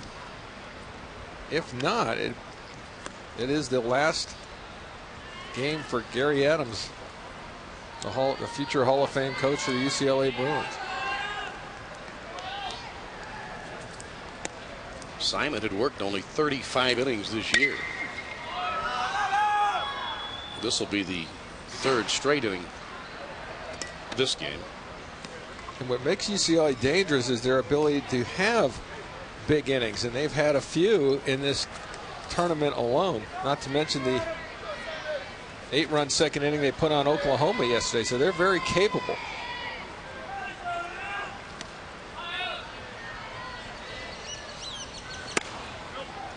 One ball, 2 strikes on Davis.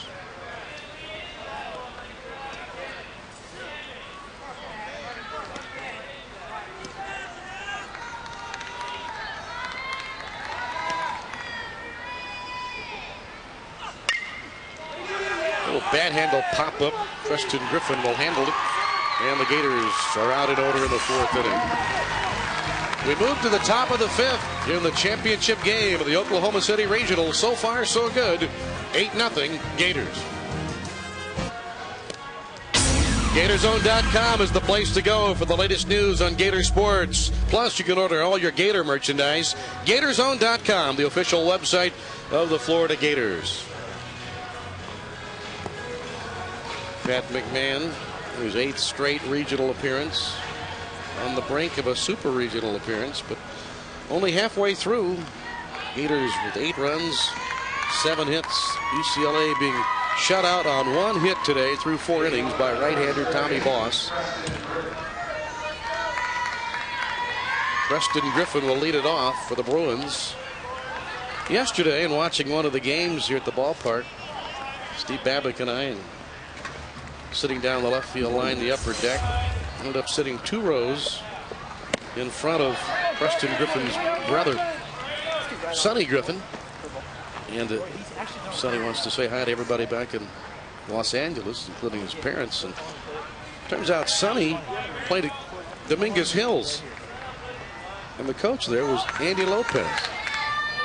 So we had a nice little conversation, and Sonny said he was hoping that Andy Lopez would become the head coach at Long Beach State in the late 80s, a job that went to Dave Snow, because Sonny said he could probably transfer to Long Beach State, but he was unable to really make the payments at Pepperdine, where it's about $30 grand a year to play. So he said he was a great guy, and he talked about Steve Kling, who also played there at Cal State Dominguez Hills. So of all the people at the ballpark, we ended up sitting by someone we mutually knew. And he talked about Preston Griffin, his brothers, play awfully well there at third base for the Bruins. 1 out. I'll bring up Matt Thayer, who struck out looking at a fastball away in the second inning. I think this guy's a good player, Nick. He played right field mostly. He's played left field. Got a good arm. And Thayer came into this game today hitting .327. Had that big game yesterday with a double and a home run.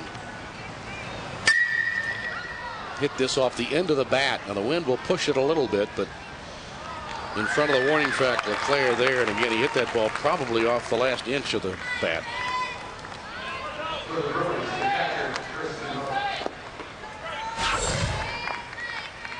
You got to hit ways to get out of there, but he actually did not put the good part of the bat on the ball and drove it a long way. And Tommy's doing exactly what he's supposed to do. Let him put it in play. Chris Denovi now the catcher. Hits one down the left field line. That'll one-hop the wall. Going to be a double for Denovi. Tommy Boss had retired 10 straight hitters until Denovi gets a 2-out double to left. Denovi, the smartest guy on the team, math major, which I'm told is the toughest major there is at UCLA. Sits on that breaking ball and drives it down the left field line. He has had an outstanding tournament. Well, that would add up.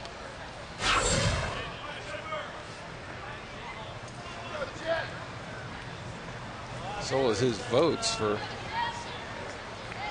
all tournament catcher. Yeah, I would second that. Now we're going to see a pinch hitter, Brandon Averill, who came up as a pinch hitter in the game against Florida yesterday and got a base hit. In the game last night against Oklahoma, he went 1 for 2 with a 2-run triple. So he's produced in a limited role here in this tournament.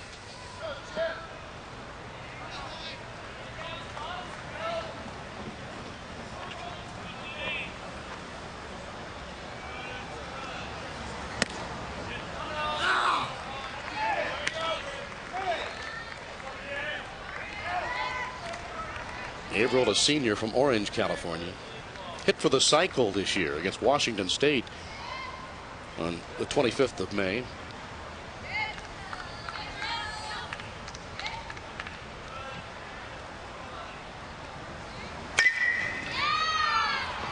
Deep short, long throw. Torty got him. Outstanding play by Justin Torty. No runs, 1 hit. 1 man left. After 4.5 innings, we're halfway through. And it's the Gators 8 and UCLA nothing.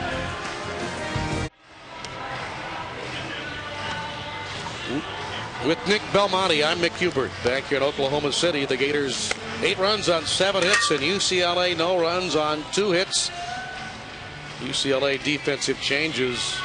Brandon Averill stays in the game. He's going to play third base for the Bruins, and Preston Griffin will move from third base to second base. As we come to the bottom half of the 5th, the Gators will have the bottom of the batting order. Matt Laporta Justin Torty and Brian LeClaire, the first 3 scheduled hitters.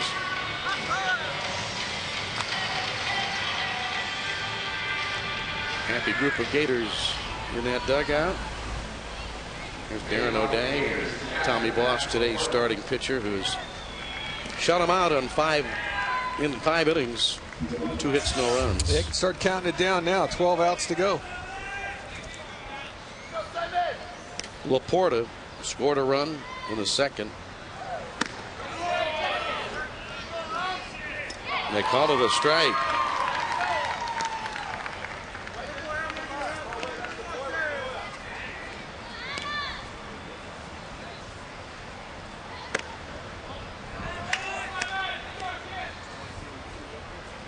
And the Gators traveled 1,260 miles to Oklahoma City. And if things stay the way they are, they could fly home without a plane.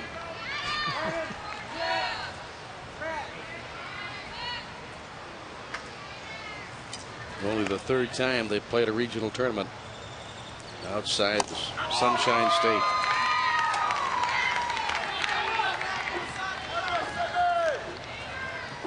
Nick, when you played in Minneapolis in 1977, who knew it would be 23 years before the Gators would play another regional out of the state? They didn't do that until the year 2000 in Waco. Yeah, in Waco, and yeah, playing against Paul Molitor's team, who I actually ended up being a teammate with and roommate down the road, and hope to go to his induction ceremony this summer in Cooperstown. Justin Torty with a single and a walk today.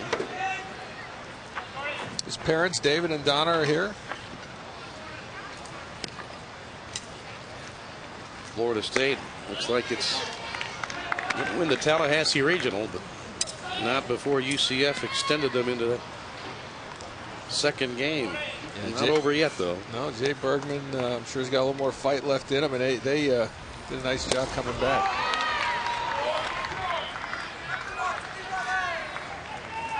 One ball, 2 strikes on Torty. Jay Bergman was my coach at that regional you just talked about. Still winning ball games down there at UCF.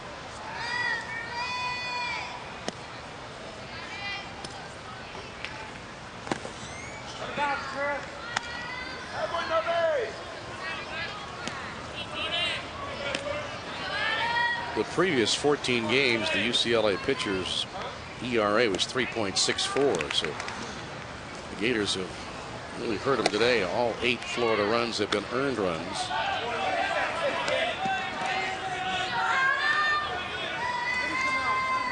The Gators have done all the damage today without the benefit of a home run. They've hit 67 home runs this year. That's tied for the 10th single season best. The 1981 Gator Club also hit 67. And he walks him. You know, Mick, losing that game yesterday, the Gators, UCLA obviously had to pitch another starter against Oklahoma, but then Oklahoma late in the game made a couple of runs at them and ate up some of their pitchers. And I think that in itself took away pitchers that may have gotten a chance to pitch early in this game that won't be ready. Yeah, UCLA got 8 in the second, similar game as this one, and they led 8-1 in that game until the bottom of the 7th. It finished 17-7. Hit down the line to the corner. LeClaire, extra bases. Torty being held at third. A stand-up double by Brian LeClaire.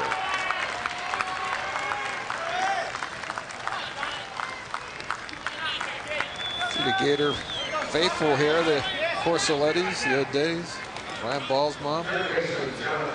Great job of coaching third there, right, Tom Slater. This is one of those maybe you do, maybe you don't. Now it's going to rattle around the corner. This is a nice play off of that, getting it back in, and Tom Slater saw that. And they've got to bring the infield in.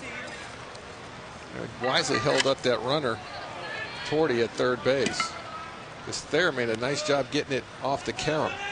An RBI opportunity now for Johnny Tucker.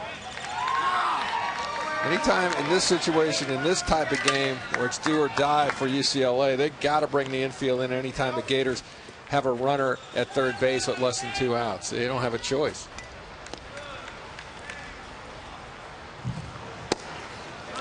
And that's so dangerous in this particular ballpark because of how hard the ground is. If you just chop one off that hard ground around home plate, there's a good chance it's going to bounce over to drawn in infield.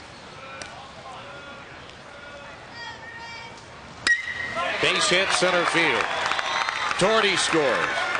Here comes the throw to the plate for LeClaire. It's a good one. The tag, he is out as Jared Page throws out LeClaire at the plate. Not before Torty scores. It's now 9-0. Well, when they talk about Page being a guy that could probably go to the big leagues if he concentrates on baseball, you'll see it on this throw. But great piece of hitting by Johnny Tucker, taking that ball right up the middle. They hit it so hard he didn't get 2 RBIs. That's right, hit it too hard. Hanging breaking ball. And watch Page right here. This is a P-Rod to home. Look at that. Doesn't even bounce. Gets him right on the shoulder. Nice tag by Denovi. Tucker now with 2 runs batted in the game. The Gators leading 9-0, and Nick, they've had 2 runners thrown out at the plate. They just had so many runners, and you know, I think that was a good call to send him. You force a perfect throw from about 370, 360 feet away is where Page made that throw. If he makes it, you tip your cap to him. You have the luxury of doing it when you know you're up 9 runs. And there's Tommy Boss looking on, feeling good. Gator banner waving proudly in the breeze. That's looking good. It's looking good for Florida State, too.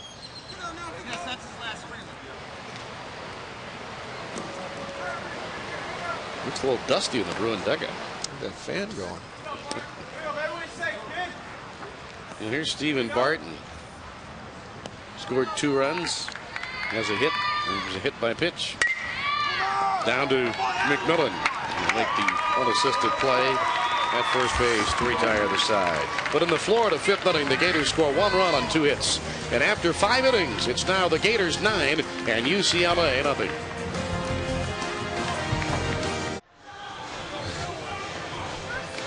Well, we move to the top of the 6th inning here at the Bricktown Ballpark, and the Gators enjoying a 9-0 lead. And somewhere in those windows, the announcers are hanging out. This is like a ride on the water taxi. Of course, this is the big tipper over here.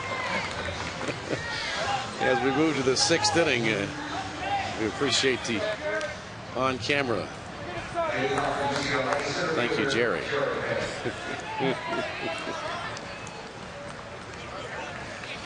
That's for all those people who think we're just in a studio somewhere.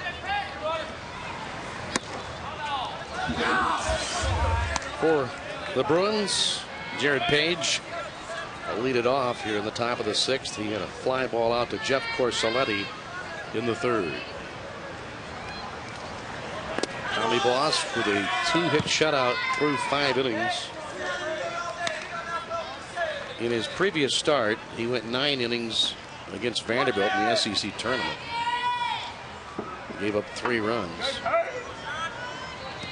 The start before that, he gave up just 1 run.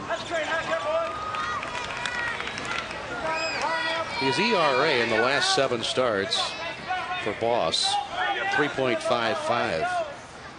But like I said, he's been a victim of lack of run support. In the 7 previous starts, he was 1-4 with 2 no decisions. The Gators had been shut out twice. He had pitched far better than those kind of numbers might lead one to think. And as good as he's pitching, he may not even get a complete game today because they need to get Darren O'Day some more. Got him. It's almost been too good the fact that Darren O'Day has not thrown 1 inning in this tournament. You figured he'd be a guy to count on. You can see the ball dropping down there. Page swinging over the top of that. 5 strikeouts now for Tommy Boss. It's back to the top of the UCLA batting order, and here's Billy Susdorf. 2 ground ball outs today for Susdorf. 1 to short, 1 to second. Johnny Tucker should be on alert. Darren O'Day, a pitcher for the Gators that may have started in this tournament. He may have closed in this tournament. May see him later.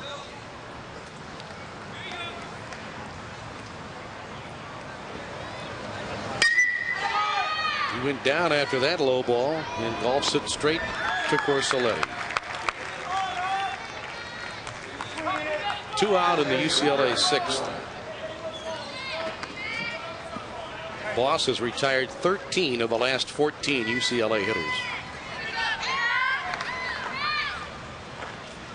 Brett McMillan 0 for 2 in the game. Gary Adams, the UCLA coach, compares his swing to Ted Williams. First pitch, fly ball to Harrison. That retires the side. So again, Boss has made very quick work of the Bruins. After 5.5, our score remains Florida 9 and UCLA nothing.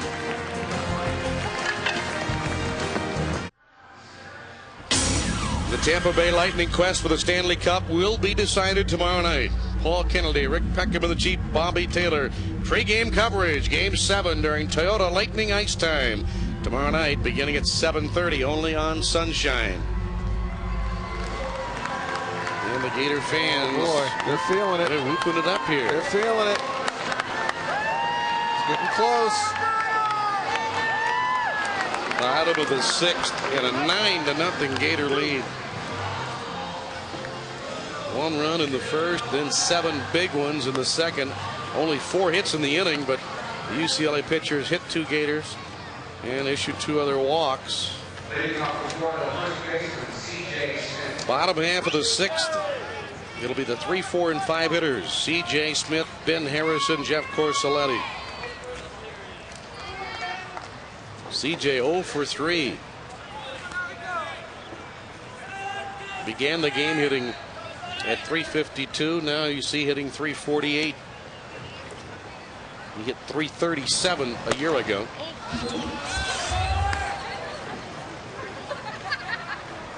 Still below his numbers from last year. He had 17 home runs, right now 14 this year. And he needs another RBI to equal last year's run production. Vanderbilt leading. East Carolina leading. And Fullerton way in front of Pepperdine. Pepperdine pulled the first day surprise, upsetting Arizona State. Long Beach State winning at Stanford.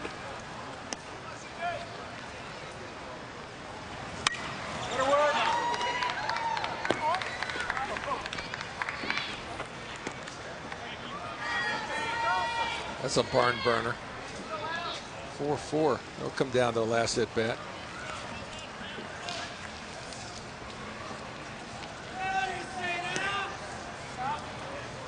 The 2-2 pitch bounced foul.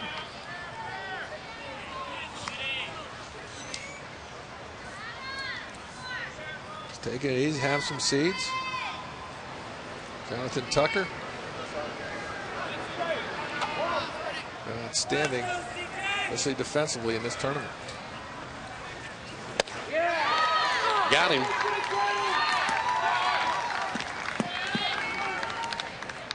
Fourth strikeout for Adam Simon. Breaking ball, did he go? He's gonna get the call on the pitch here, I believe, on the outside corner. Yeah. There's Pat. What a job he's done this year. My goodness. Great coaching job.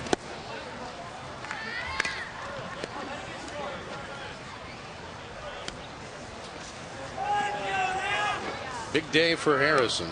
3 runs batted in.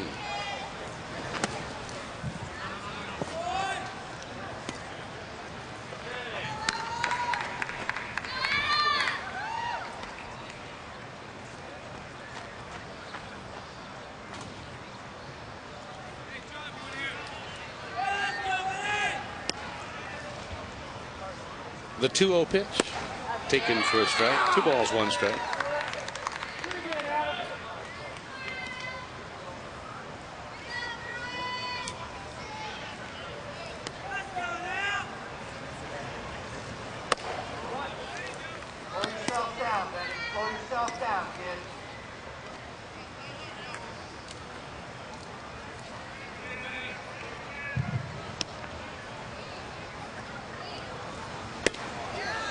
And on the corner, borderline strike 2.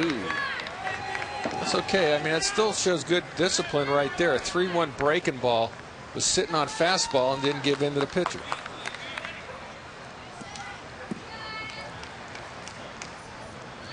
Ben Harrison winding down his Gator career. A couple more weeks to go. And strike 3 on a breaking ball to the outside corner. Adam Simon has just struck out C.J. Smith and Ben Harrison. He's got 5 of them. He's done it both with the same pitch, breaking ball. Ben thought it was high more than he thought it was away, and it dropped in and he gets the call.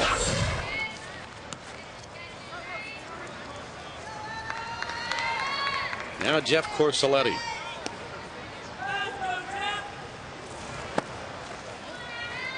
Corselletti 1 for 3 in the game. His parents, Art and Kathy, on hand, enjoying watching Jeff have an outstanding regional. High chopper to first base and a foul ball.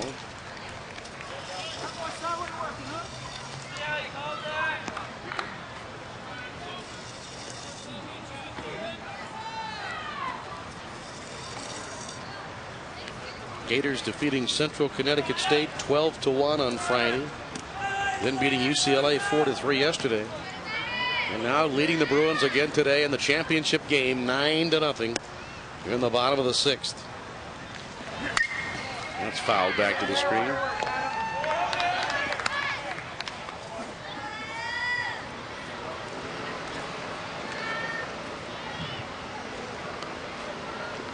Corso's just had a very consistent season for the Gators.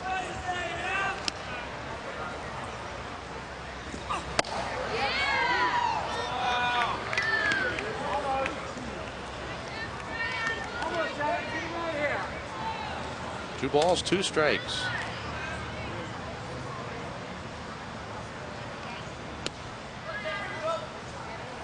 Simon trying to strike out the side.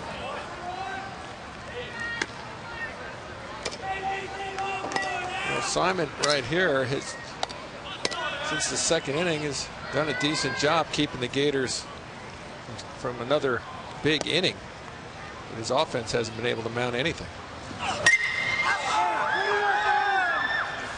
Should be a can of corn for Page. And the Gators are out in order 1-2-3 in the Florida 6th inning. We move to the 7th. Gators 9 and the Bruins nothing.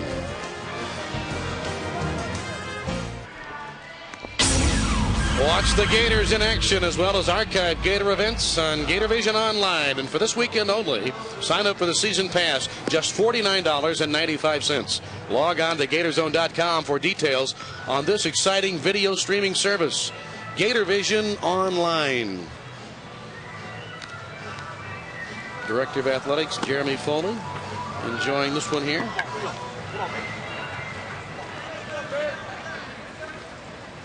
Now, you would think he'd have a better seat than that, but we've sat in that area, and there's no bad seat in the ballpark. No, there's not. Where he is sitting is a very enjoyable look at the ballpark. We've got some luxury suites here, and we sit in the top row of the upper deck, and it's very close to the playing field. Balls get in the stands very quickly here on foul balls. You really got to be alert. Top of the 7th inning. Ryan McCarthy, outstanding UCLA shortstop, will lead it off against Tommy Voss.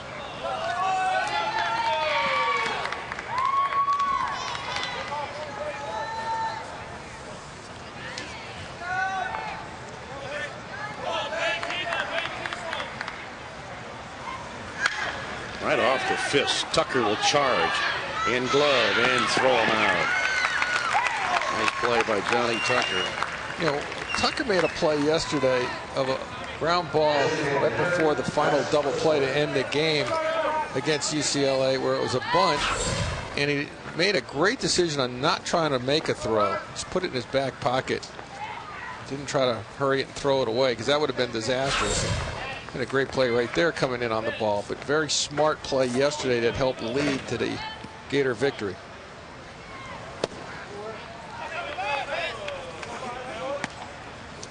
Wes Whistler has struck out swinging and struck out looking, both on breaking balls today. 276 hitter.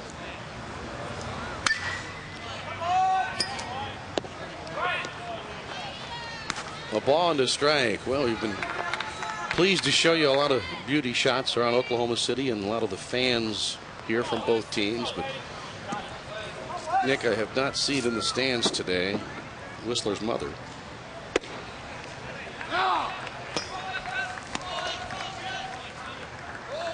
Huh.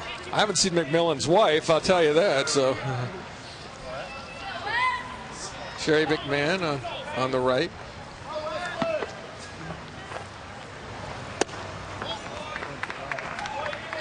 Two and two. And there's Pat's wife, Sherry. She was calling for the 4-6-3 double play before it happened in yesterday's game. Look at Tommy Boss knock it down. Can he recover? Not quite. He knocked it down and couldn't locate it. They're going to score it a hit. That would have been an outstanding play by any pitcher. So it's the third hit he's allowed.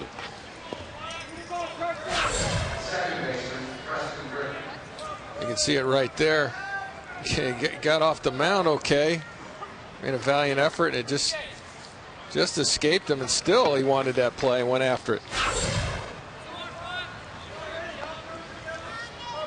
So that'll bring up the UCLA second baseman now, Preston Griffin, who's 1 for 2. He singled in the second inning. Tommy Boss retired the first 4 hitters today before allowing a Bruin hit. Drops the curveball right in there.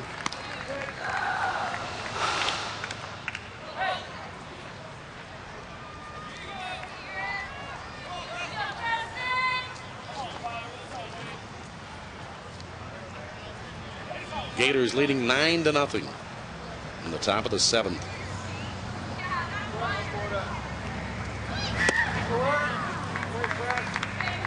One ball, one strike. This is only the 4th meeting in history between Florida and UCLA. The two teams played 2 games back in the 1991 season in Kissimmee, Florida, and both games went 10 innings. The Gators won 5-4, and UCLA won 10-6. Look at this play by CJ. That's an outstanding, rather, by the second baseman. I believe it hit the runner. It hit the runner. Yeah. And that's what it is. CJ, I thought, was going to be able to recover on it, but Davis got it hit after hitting the runner. And so Griffin is at first base. As we'll see it from the high home plate camera. He'll get a base hit on this. Yeah, I thought if CJ gloved it, I don't know how, because he was totally shielded, and it hit Whistler on the foot. So now there are 2 out, and Matt Thayer comes to the plate. One hopper on the comebacker. Tommy Boss says, I got this one. No runs, 1 hit, and 1 man left. And now we stand for the 7th inning stretch with the score: the Gators 9 and UCLA nothing.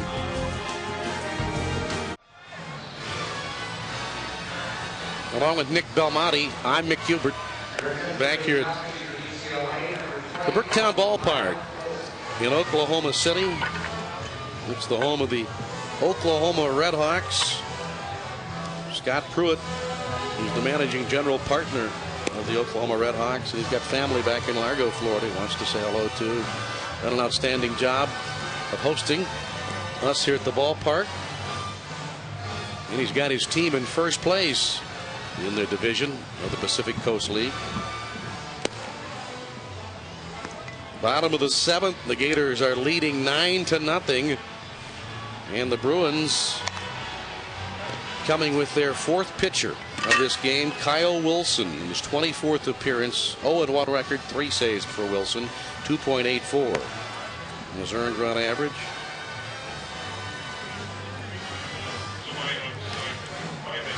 So Adam Simon, the 3rd pitcher, went 5 innings, 5 hits, 4 earned runs, and Adam Simon threw 99 pitches for Gary Adams, and what may well be then his final game after 35 years as a collegiate head coach, 30 of them as the head coach of the UCLA Bruins.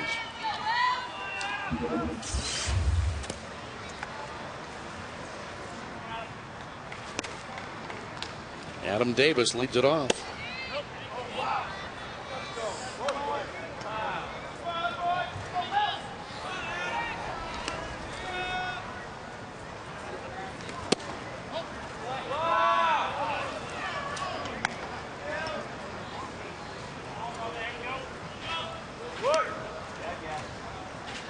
The 2-0 pitch on the corner for a strike.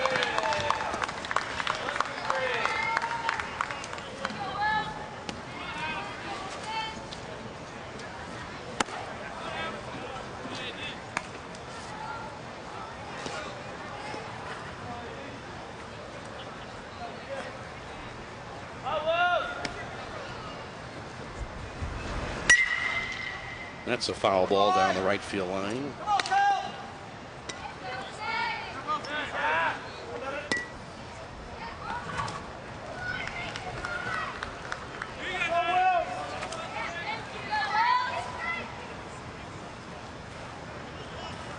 Gators with 9 runs on 9 hits.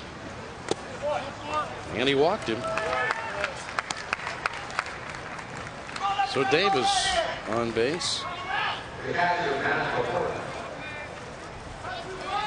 That'll bring up the Gator catcher, Matt Laporta.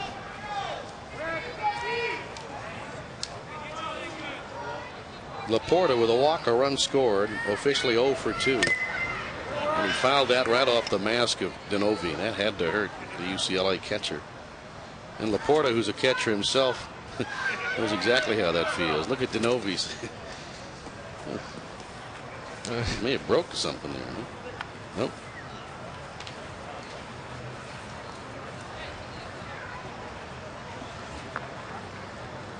Well, Matt's had an amazing year for a freshman. Shown a lot of power. It's hit some real streaks where he was hitting 3-4 home runs in a 6-game span.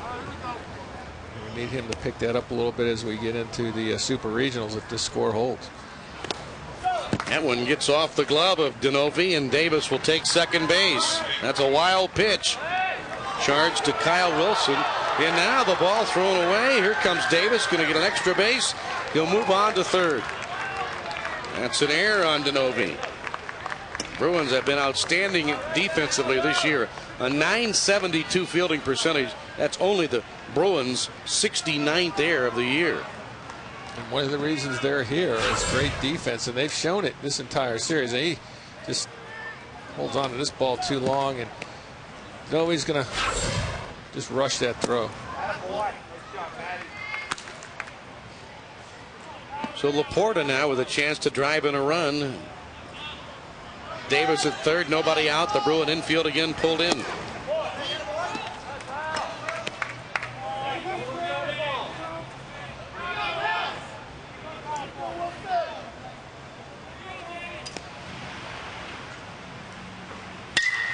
And hits this ball deep to right field. Thayer going back and watches it hit in the carom there. Right field double for Laporta, scoring Adam Davis. And boy, Laporta really scorched that ball at 363 feet in that little corner area, and it is now 10-0. It had to feel good. He took it out, pitch away, and went with it. As you said, hit it right there in the nook and cranny area, 363 away. Davis scoring easy as he's tagging up all the way. That's going to make Pat McMahon feel happy. Laporta putting a charge on one. Even though he's a freshman, he's going to be counted on heavily in the Super Regional. It's part of the offensive weapons at the University of Florida.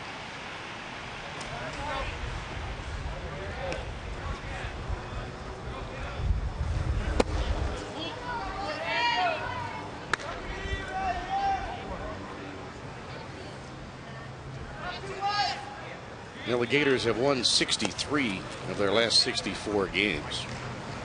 And they've scored 10 or more runs. And a 10-0 lead. Here in the bottom of the 7th. On a day in which, for the second straight day, Pat had to tell his team, look, we prepare for everything.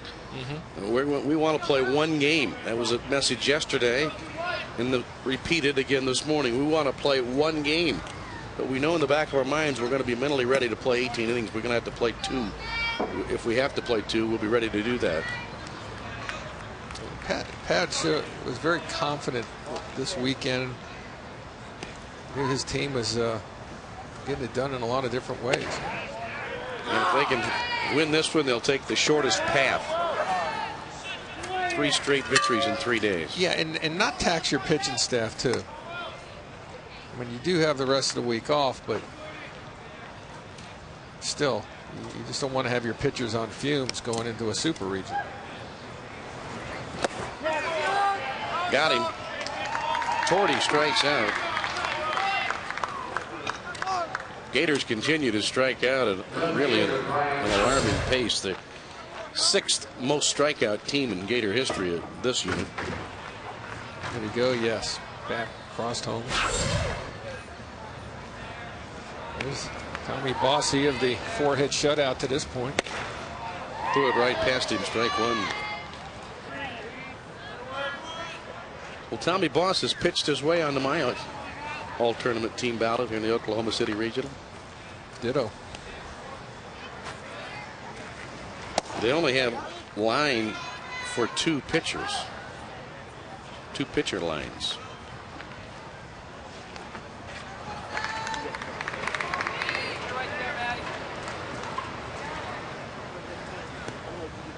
Ball 1 and strike 1. Back up the middle. Griffin can't finish it off. That will be a base hit for LeClaire, who has his 2nd hit of the game.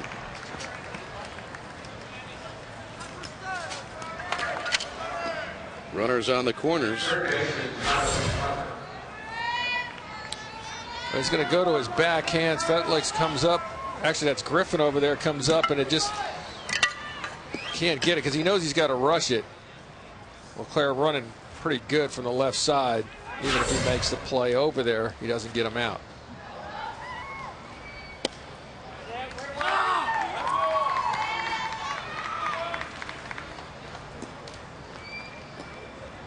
Tucker with a single in the 1st, a single in the 5th.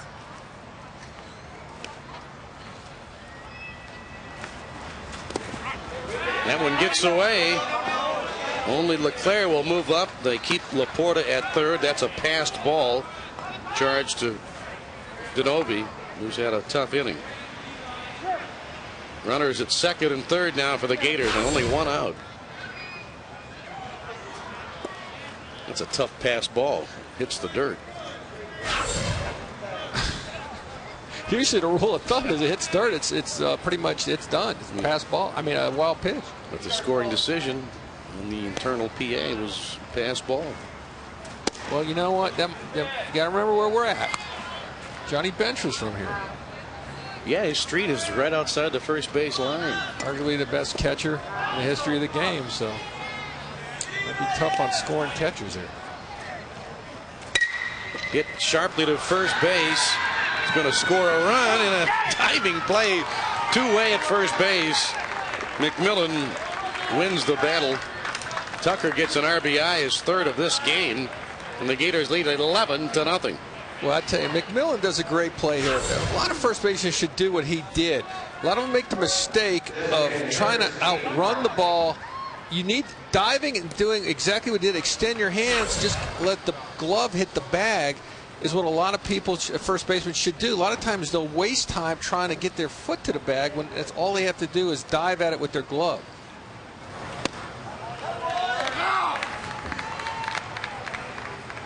Just like going back on a pickoff play, if you dive back, you're going to get there quicker than if you run with your body upright.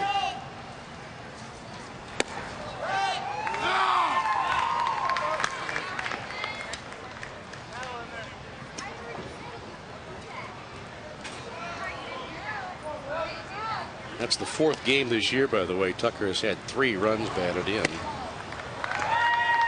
And Barton strikes out swinging to end the inning. But in the Florida 7th, the Gators have scored 2 more runs 2 hits. There was an error. A man left. We move to the 8th inning now. It's Florida 11 and UCLA nothing.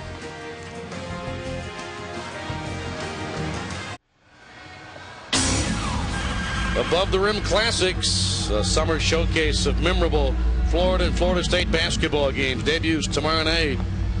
Gators, Mississippi State, 1997. You'll relive it on Sunshine tomorrow night at 8. We go to the 8th inning. The Gators 11 runs on 11 hits, no errors. UCLA no runs, 4 hits and 1 error.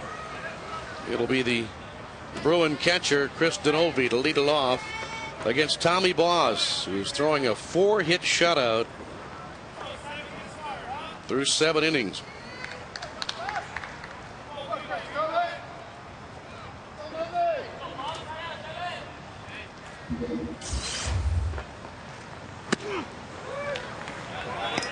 Denovi with a double in the 5th, up for just the 3rd time today. Gators got a run in the 1st inning, and then they scored 7 runs in the 2nd. Another run in the 5th, 2 more last inning, the 7th. 0-2 the count.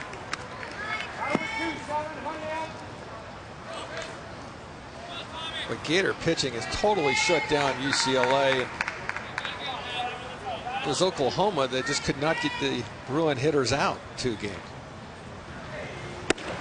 On the corner, Denovi called out on strikes.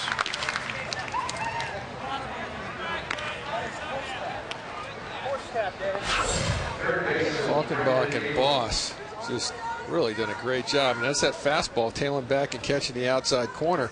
That's the 3rd hitter he's gotten on that call today.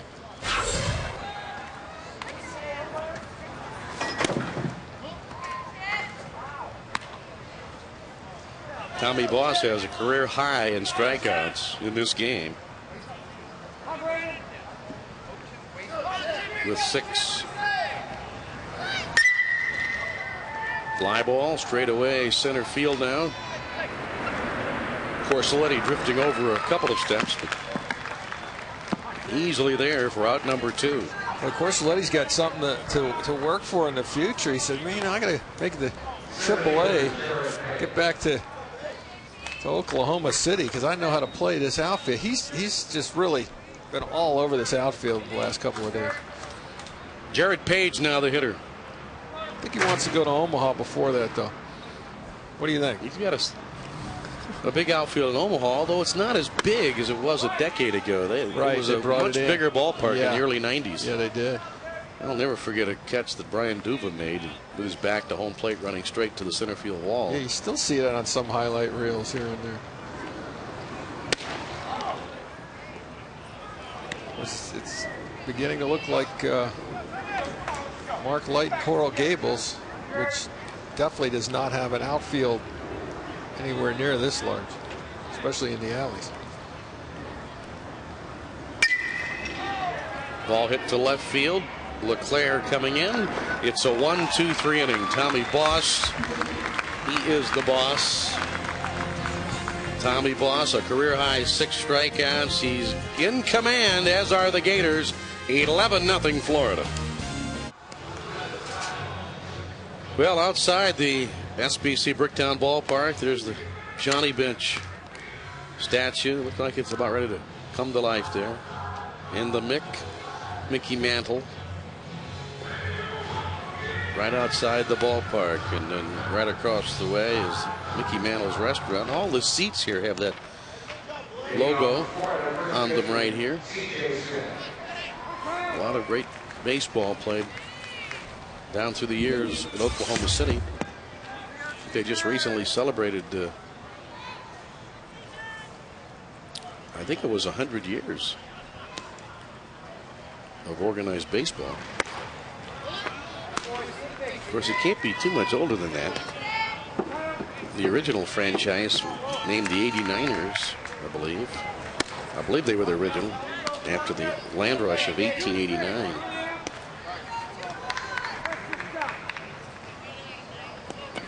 But over the last few years, the franchise has become the Red Hawks. The Indians have been here for a long time in the Cleveland Indian organization, the Philadelphia Phillies, now the Texas Rangers. And it makes sense for the Rangers, right up down the road. I think they've been affiliated with the Rangers since the early 80s. There's some of the history right there. There's placards all over the stadium with the history of baseball in this city. That's the 1904 team. That was our first year on the air together. That was a good club. With Nick Belmonte, Mick Hubert here in Oklahoma City. Happy that you've joined us for Gator Baseball on Sunshine Network. The Gators breezing along after a 12-1 win on Friday against Central Connecticut State, edging UCLA 4-3 yesterday, and now beating the Bruins badly 11-0 here in the last half of the 8th inning. And what makes it the statement type of game that it is and series for the Gators is the fact how easily UCLA handled Oklahoma. They pounded them. They really did. They beat them twice. They beat them 9-1, and Casey Jansen threw a 4-hitter against the Sooners, and then they beat them 17-7. So they really dominated. Yeah, it was 17-7, and a lot of those runs were late for Oklahoma, so they're really never in that game.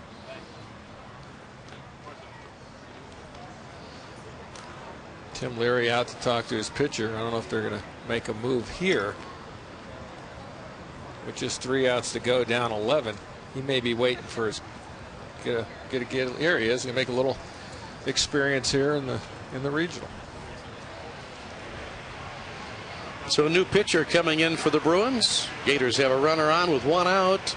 We'll return to Oklahoma City and tell you about the new Bruin reliever in just a moment. Bottom half of the 8th, the Gators with an 11-0 lead. The 5th UCLA pitcher of the game is warming up.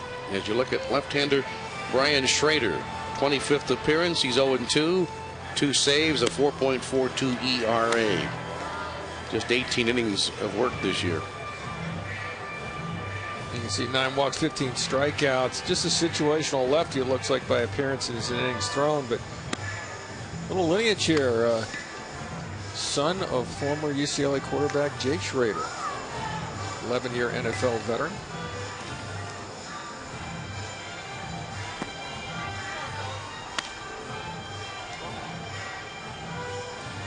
Dad Jay played quarterback early 80s for UCLA. And the first man he'll face will be Jeff Corselletti. The 2-run triple back in the second, an inning in which the Gators exploded for 7 runs and really opened the game up, and for the most part has taken much of the drama out of this one. They led 8-0 after the second inning, and it's now 11-0.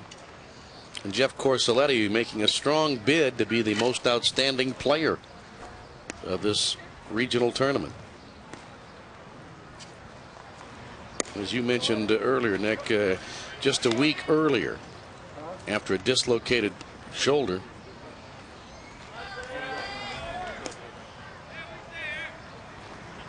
yeah, just coming back from that is hard enough.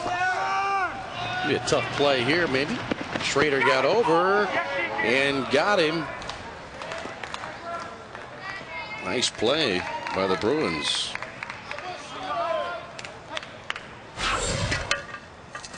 Of course, the lady running real hard down the line, really wanted that one. The pitchers are taught, hit that bag and run straight up the line and don't cross over. And Schrader right there almost committed the cardinal sin. He cut across the bag.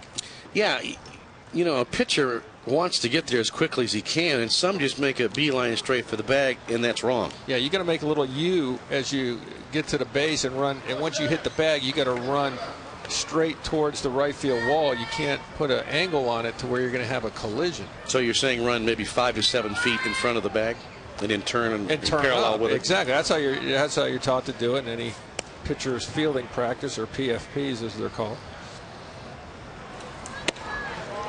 Otherwise, it comes to the old Islip Long Island Demolition Derby, and it never works out when you got bodies going. Saw that in the hotel room the other day. Oh, did you? Yeah, on Classic.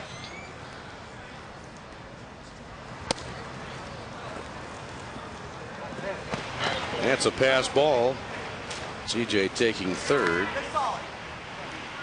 No, my Uncle Gene and Aunt Rita took me to Islip to see the Demolition Derby when I was a kid. Very exciting. It's no longer there anymore. No. I mean, Islip is still there. The city's still, yeah. Yeah, it is. It's fouled back.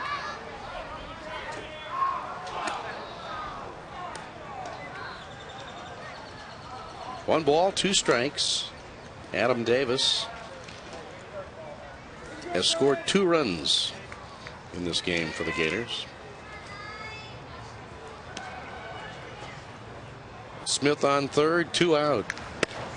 Tried to backdoor him, and it's outside. 2 balls and 2 strikes.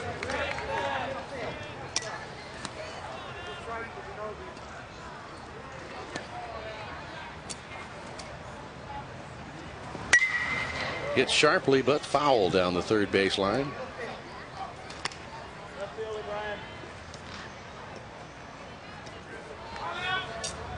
If you told Pat McMahon or asked him on Thursday if his toughest decision was to throw Darren O'Day in the 9th and the clincher to get him some innings in, he'd probably say, "What are you, crazy?"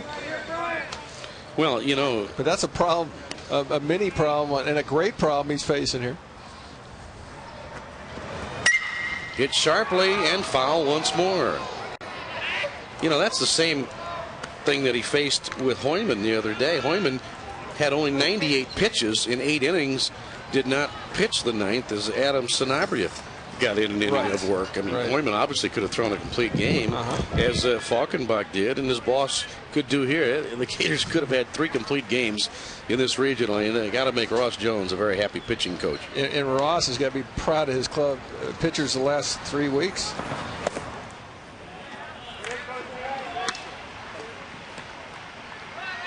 A full count now to Adam Davis. C.J. Smith on third with 2 out in the bottom of the 8th. Got on the corner, struck him out. In the inning, no runs, no hits, a man left. We move now to the 9th inning. The Gators just 3 outs away from an Oklahoma City Regional Championship. With Nick Belmonte, I'm Mick Hubert. Back here in Oklahoma City, the Gators 11 runs on 11 hits. UCLA, no runs on 4 hits. And we invite you to join host Whit Watson tomorrow night for Sports Talk Live, presented by Bell South. Former Lightning Brian Bradley joins the panel live from the St. Pete Times Forum. That's Sports Talk Live tomorrow night at 6:30, only on Sunshine.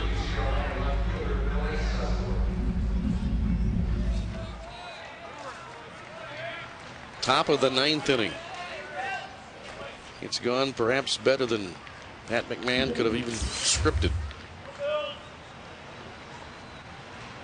Billy Sussdorf leading it off. Swings on the first pitch, and it's a high pop to right. That's 1 away.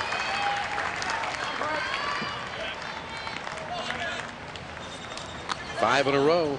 Retired there for Tommy Boss. There's Gary Adams, which looks like it's going to be his final half inning as a college baseball coach. What a great career. Next stop, Hall of Fame.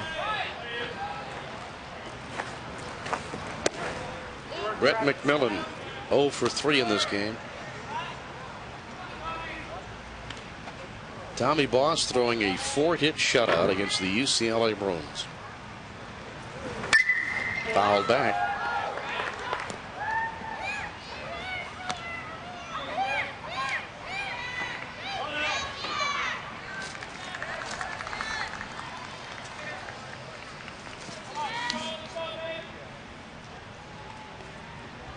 The 1-1 pitch.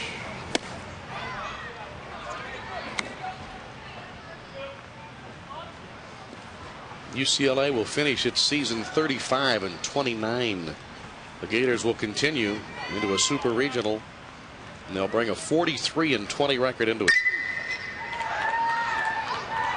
Another can of corn for Corsoletti.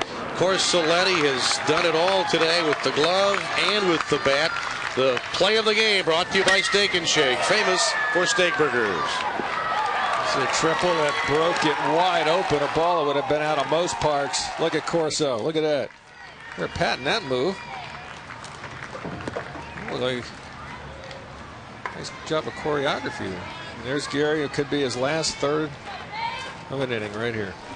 Final out. Ryan McCarthy steps in for UCLA. The top 4 hitters in the batting order today for UCLA. 1 for 14. That's the dominance of Tommy Boss in this one. And the one hit was Whistler's infield hit. January 7th, he'll be inducted in the American Baseball Coaches Hall of Fame.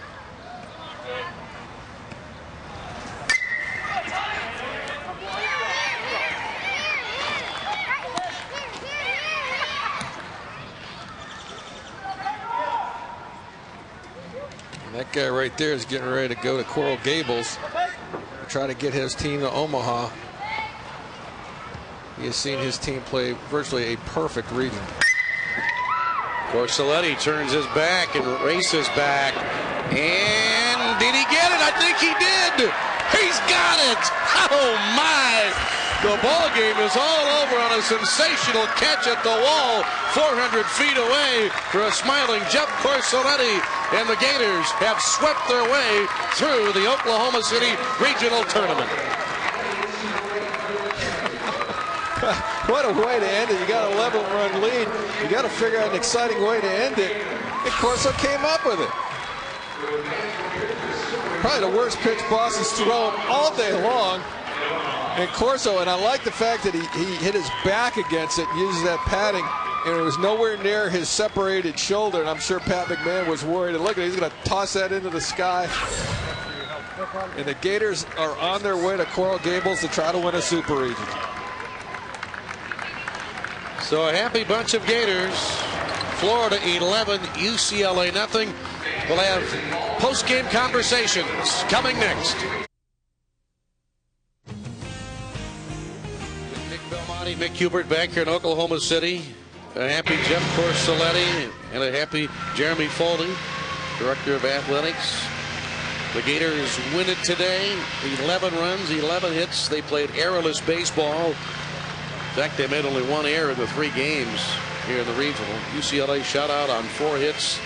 Tommy Boss, the winner, 4-5 record, a complete game performance. His last 2 starts, he threw 2 complete games. And that's the final game, as we've chronicled throughout the telecast today, for future Hall of Famer Gary Adams, after 35 years as a collegiate head coach. Meanwhile, for Pat McMahon, it's a victory here and Florida's first ever appearance coming in a super regional. And let's join head coach Pat McMahon right now down on the field. Pat, congratulations, and I don't know if you can express what this weekend means, the way you really sailed through it. Well, you know, extremely proud of our ball club, and just a bunch of heart and some guys, some outstanding performances, and it was a good step for us, and now it gives us an opportunity to where we want to be for the next set in tournament time, and that's played ourselves into a super regional, and that's our goal and quest to keep moving forward. And Pat, congratulations. What a great job. Your guys played about as perfect of a regional as I've ever seen played. And tell me, some of the close calls from the last couple of years, does the bitter make this one even sweeter? Coming so close. Well, like we talk to the club every day, you take things in stages, and I appreciate you say that, and I'll relay that to the young men, because they play the game, and they played their hearts out. They're just a great group to be around. They travel well. They've done an awful lot to play and do the little things well to be successful, and you know, and they represent this great university in just a first-class manner. That's what I'm proud of. We've given ourselves an opportunity to continue to play, and that's our goal and quest, not to stop now. So obviously, you know, I don't know if I've answered your question in that manner, but you know, we got a lot of baseball ahead of us. Is how we feel playing one game at a time. Pat, how about that pitching staff? My goodness, they just carved them up 3 straight complete games.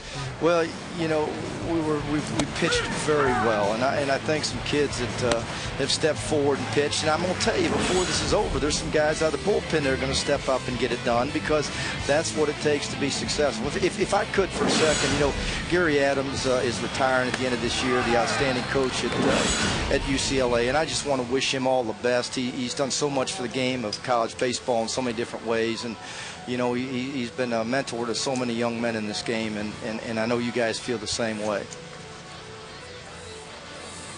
Well, Pat, now it's on to Coral Gables. Miami has one there. Okay, so Florida, Miami next weekend. Yeah, that's boy. We love going down there to play. You know, we obviously would much rather host to play, but that's how we've played through it. That's what where we're at right now. So you know, we played down there early in the year, and I'm really excited. I'm really excited about going down there with the opportunity to play and continue to get better. And that's our goal, to get better, a little bit better. We got better today, and we'll practice as soon as we get back in Gainesville and work hard. And a kind word too. There's so many of our fans traveled here. You know, this was a good. The atmosphere here was outstanding in this professional ballpark. So, you know, good things continue to happen. Pat, thank you again. Enjoy it. Congratulations. Thanks, guys. Pat. Thank you very much. Gators a winner by the final score of 11-0. We'll return to Oklahoma City right after this. The 2004 NCAA Baseball Regional on Sunshine Network has been brought to you by Steak and Shake, famous for steak burgers. And by Bell South Answers. More choice of services, all from one company, all on one bill. Bell South, listening, answering. Back here at the Bricktown Ballpark, there you see the final numbers. The Gators impressively with an 11-0 shutout victory over the UCLA Bruins. Let's go back down to the field now as the Gators celebrate a championship, and we'll visit with Jeff Corselletti, who stands by. And Jeff, congratulations. You did it with the glove, you did it with the bat. And a week ago, you didn't know if you'd ever play this time of the year. Yeah, thank you very much. You know, this feels so good right now. I'm so happy for our team, for our fans, for everybody who supports the Gators. You know, I'm just so happy right now. I don't know what to say. Jeff, congratulations. I want you to know that 7/8 of the planet is covered by water, and the other 8 is covered by Jeff Corselletti. What a great job defensively. You're a wild man. You're all over the outfield today. I talk about hitters getting in grooves, the center fielders getting grooves, and talk to me about that slide, the pop-up slide with the spin at third. How did you come up with that one? That was outstanding. You know, I mean, first with the outfield, you know, I have so much fun out there running around chasing down balls. And you're right, you do get in a groove. You get that feeling where, you know, you just feel like you can catch anything hit to you. And that last out, and we had 2 outs, I go, hit the ball to me, hit the ball to me, you know. That's right. And it was only right, and, you know, he hit it pretty good, too. You know, I slammed that wall pretty good. And, you know, it's just, like I said, it feels really, really good. And, you know, the slide at third, you know, I knew a big blow right there would just put him away. And momentum just carried it, you know what I'm saying? That's good stuff. How's the mood right now? You know, you guys knew that you were pretty much going to win this game from the third inning on. The mood after you won it, you made a great catch, made it really exciting at the very end. Of course, Pat McMahon, I'm sure his heart was in his throat as you're crashing in the walls again. But the mood down there with the guys, knowing the next step is going to be Coral Gables, have you even talked about that yet?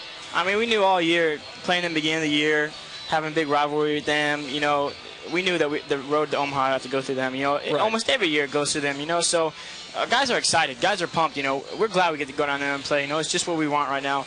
And the mood in the dugout for the whole game, you know, it was up. Guys knew. I think one of the biggest traps is when you get a big lead, guys tend to just Cadillac and, you know, you just try to coast. And the only way you coast is down, right? So, I mean, we just stayed up the whole time. We kept pressuring them. You know, Tommy kept throwing in the zone. You know, let them hit the ball as far as they can, as hard as they can, you know.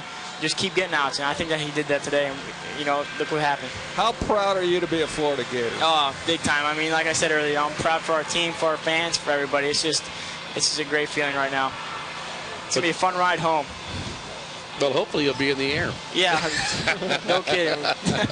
Jeff, thank you so much. Hey, I just want to say real quick hi to my sister, my two sisters, Gina and Lisa, and all my family out there. I just want to say hi, and we'll see you guys in Coral Gables. All right, Jeff, thanks again. No problem. Gators a winner by the final score of 11-0. This is the 43rd victory of the year for the Gators, 43-20, as they sweep through undefeated in this Oklahoma City Regional with a 12-1 win behind Justin Hoyman on Friday, and then a 4-3 nail-biter behind yesterday's starting pitcher Connor Falkenbach. And then today, a complete game shutout performance by Tommy Boss, who allows just 4 hits. And we're joined now by the Gators winning pitcher. And Tommy, congratulations. Did you know how good it felt to finally be pitching with some run support this season? Oh, that was great. Pitching with a big league and a big ballpark. I mean, it was great having that. Tommy, they say the hardest thing to do is when you get a big lead, you got to go out there and throw strikes. I'm sure you heard that from everybody. You had that good breaking, the fastball tailing back on the outside corner. Tell me, was that a pitch you used real effectively today? Yeah, I mean, my fastball was good today, and I was able to get my breaking ball and my changeup in the strike zone. And whenever I have all 3 pitches working, I feel really good out there. And, it was just a great day to be pitching. Well, Tommy, again, thank you, and we'll see you next week at the Super Regional. All right, thank you, guys. Nick, it was a great weekend here for the Gators. They swept through it, and they did it with great pitching, great hitting, and obviously outstanding defense. Oh, they really did. They were like a hot knife through butter. About as perfect as a regional as you can play. Defensively, pitching-wise, timely hitting. Boy, this is something that hopefully they ride that into Coral Gables, because that's Pat McMahon's got them playing right where he wants them. Nick, congratulations on this win. Enjoy it yourself, and I really want to mention here how much I appreciate working with you again for the 15th consecutive year. I appreciate it, and I look forward to it every year. Can't wait till next year, Mick. Congratulations to you. Nick, thank you so much. Nick Belmonte, the former Gator great, right here on Sunshine. I'd like to also mention that not only was Jeff Corselletti on the all-tournament team, so was Tommy Boss, so was C.J. Smith, so was Ben Harrison, and it was Ben Harrison who was named the most outstanding player of the Oklahoma City Regional Tournament. Our thanks to our producer, Jerry Wetzel, our director, Tommy Smith, the entire Sunshine Network crew. Most of all, as always, our thanks to you for watching our telecast. We invite you to stay tuned now, because coming up next on Sunshine will be Gator Zone. Once again, our final score here today, the Florida Gators 11, the UCLA Bruins nothing. The Gators have won the Oklahoma City Regional. Speaking now for Nick Belmonte, I'm Mick Hubert. Good night, everybody.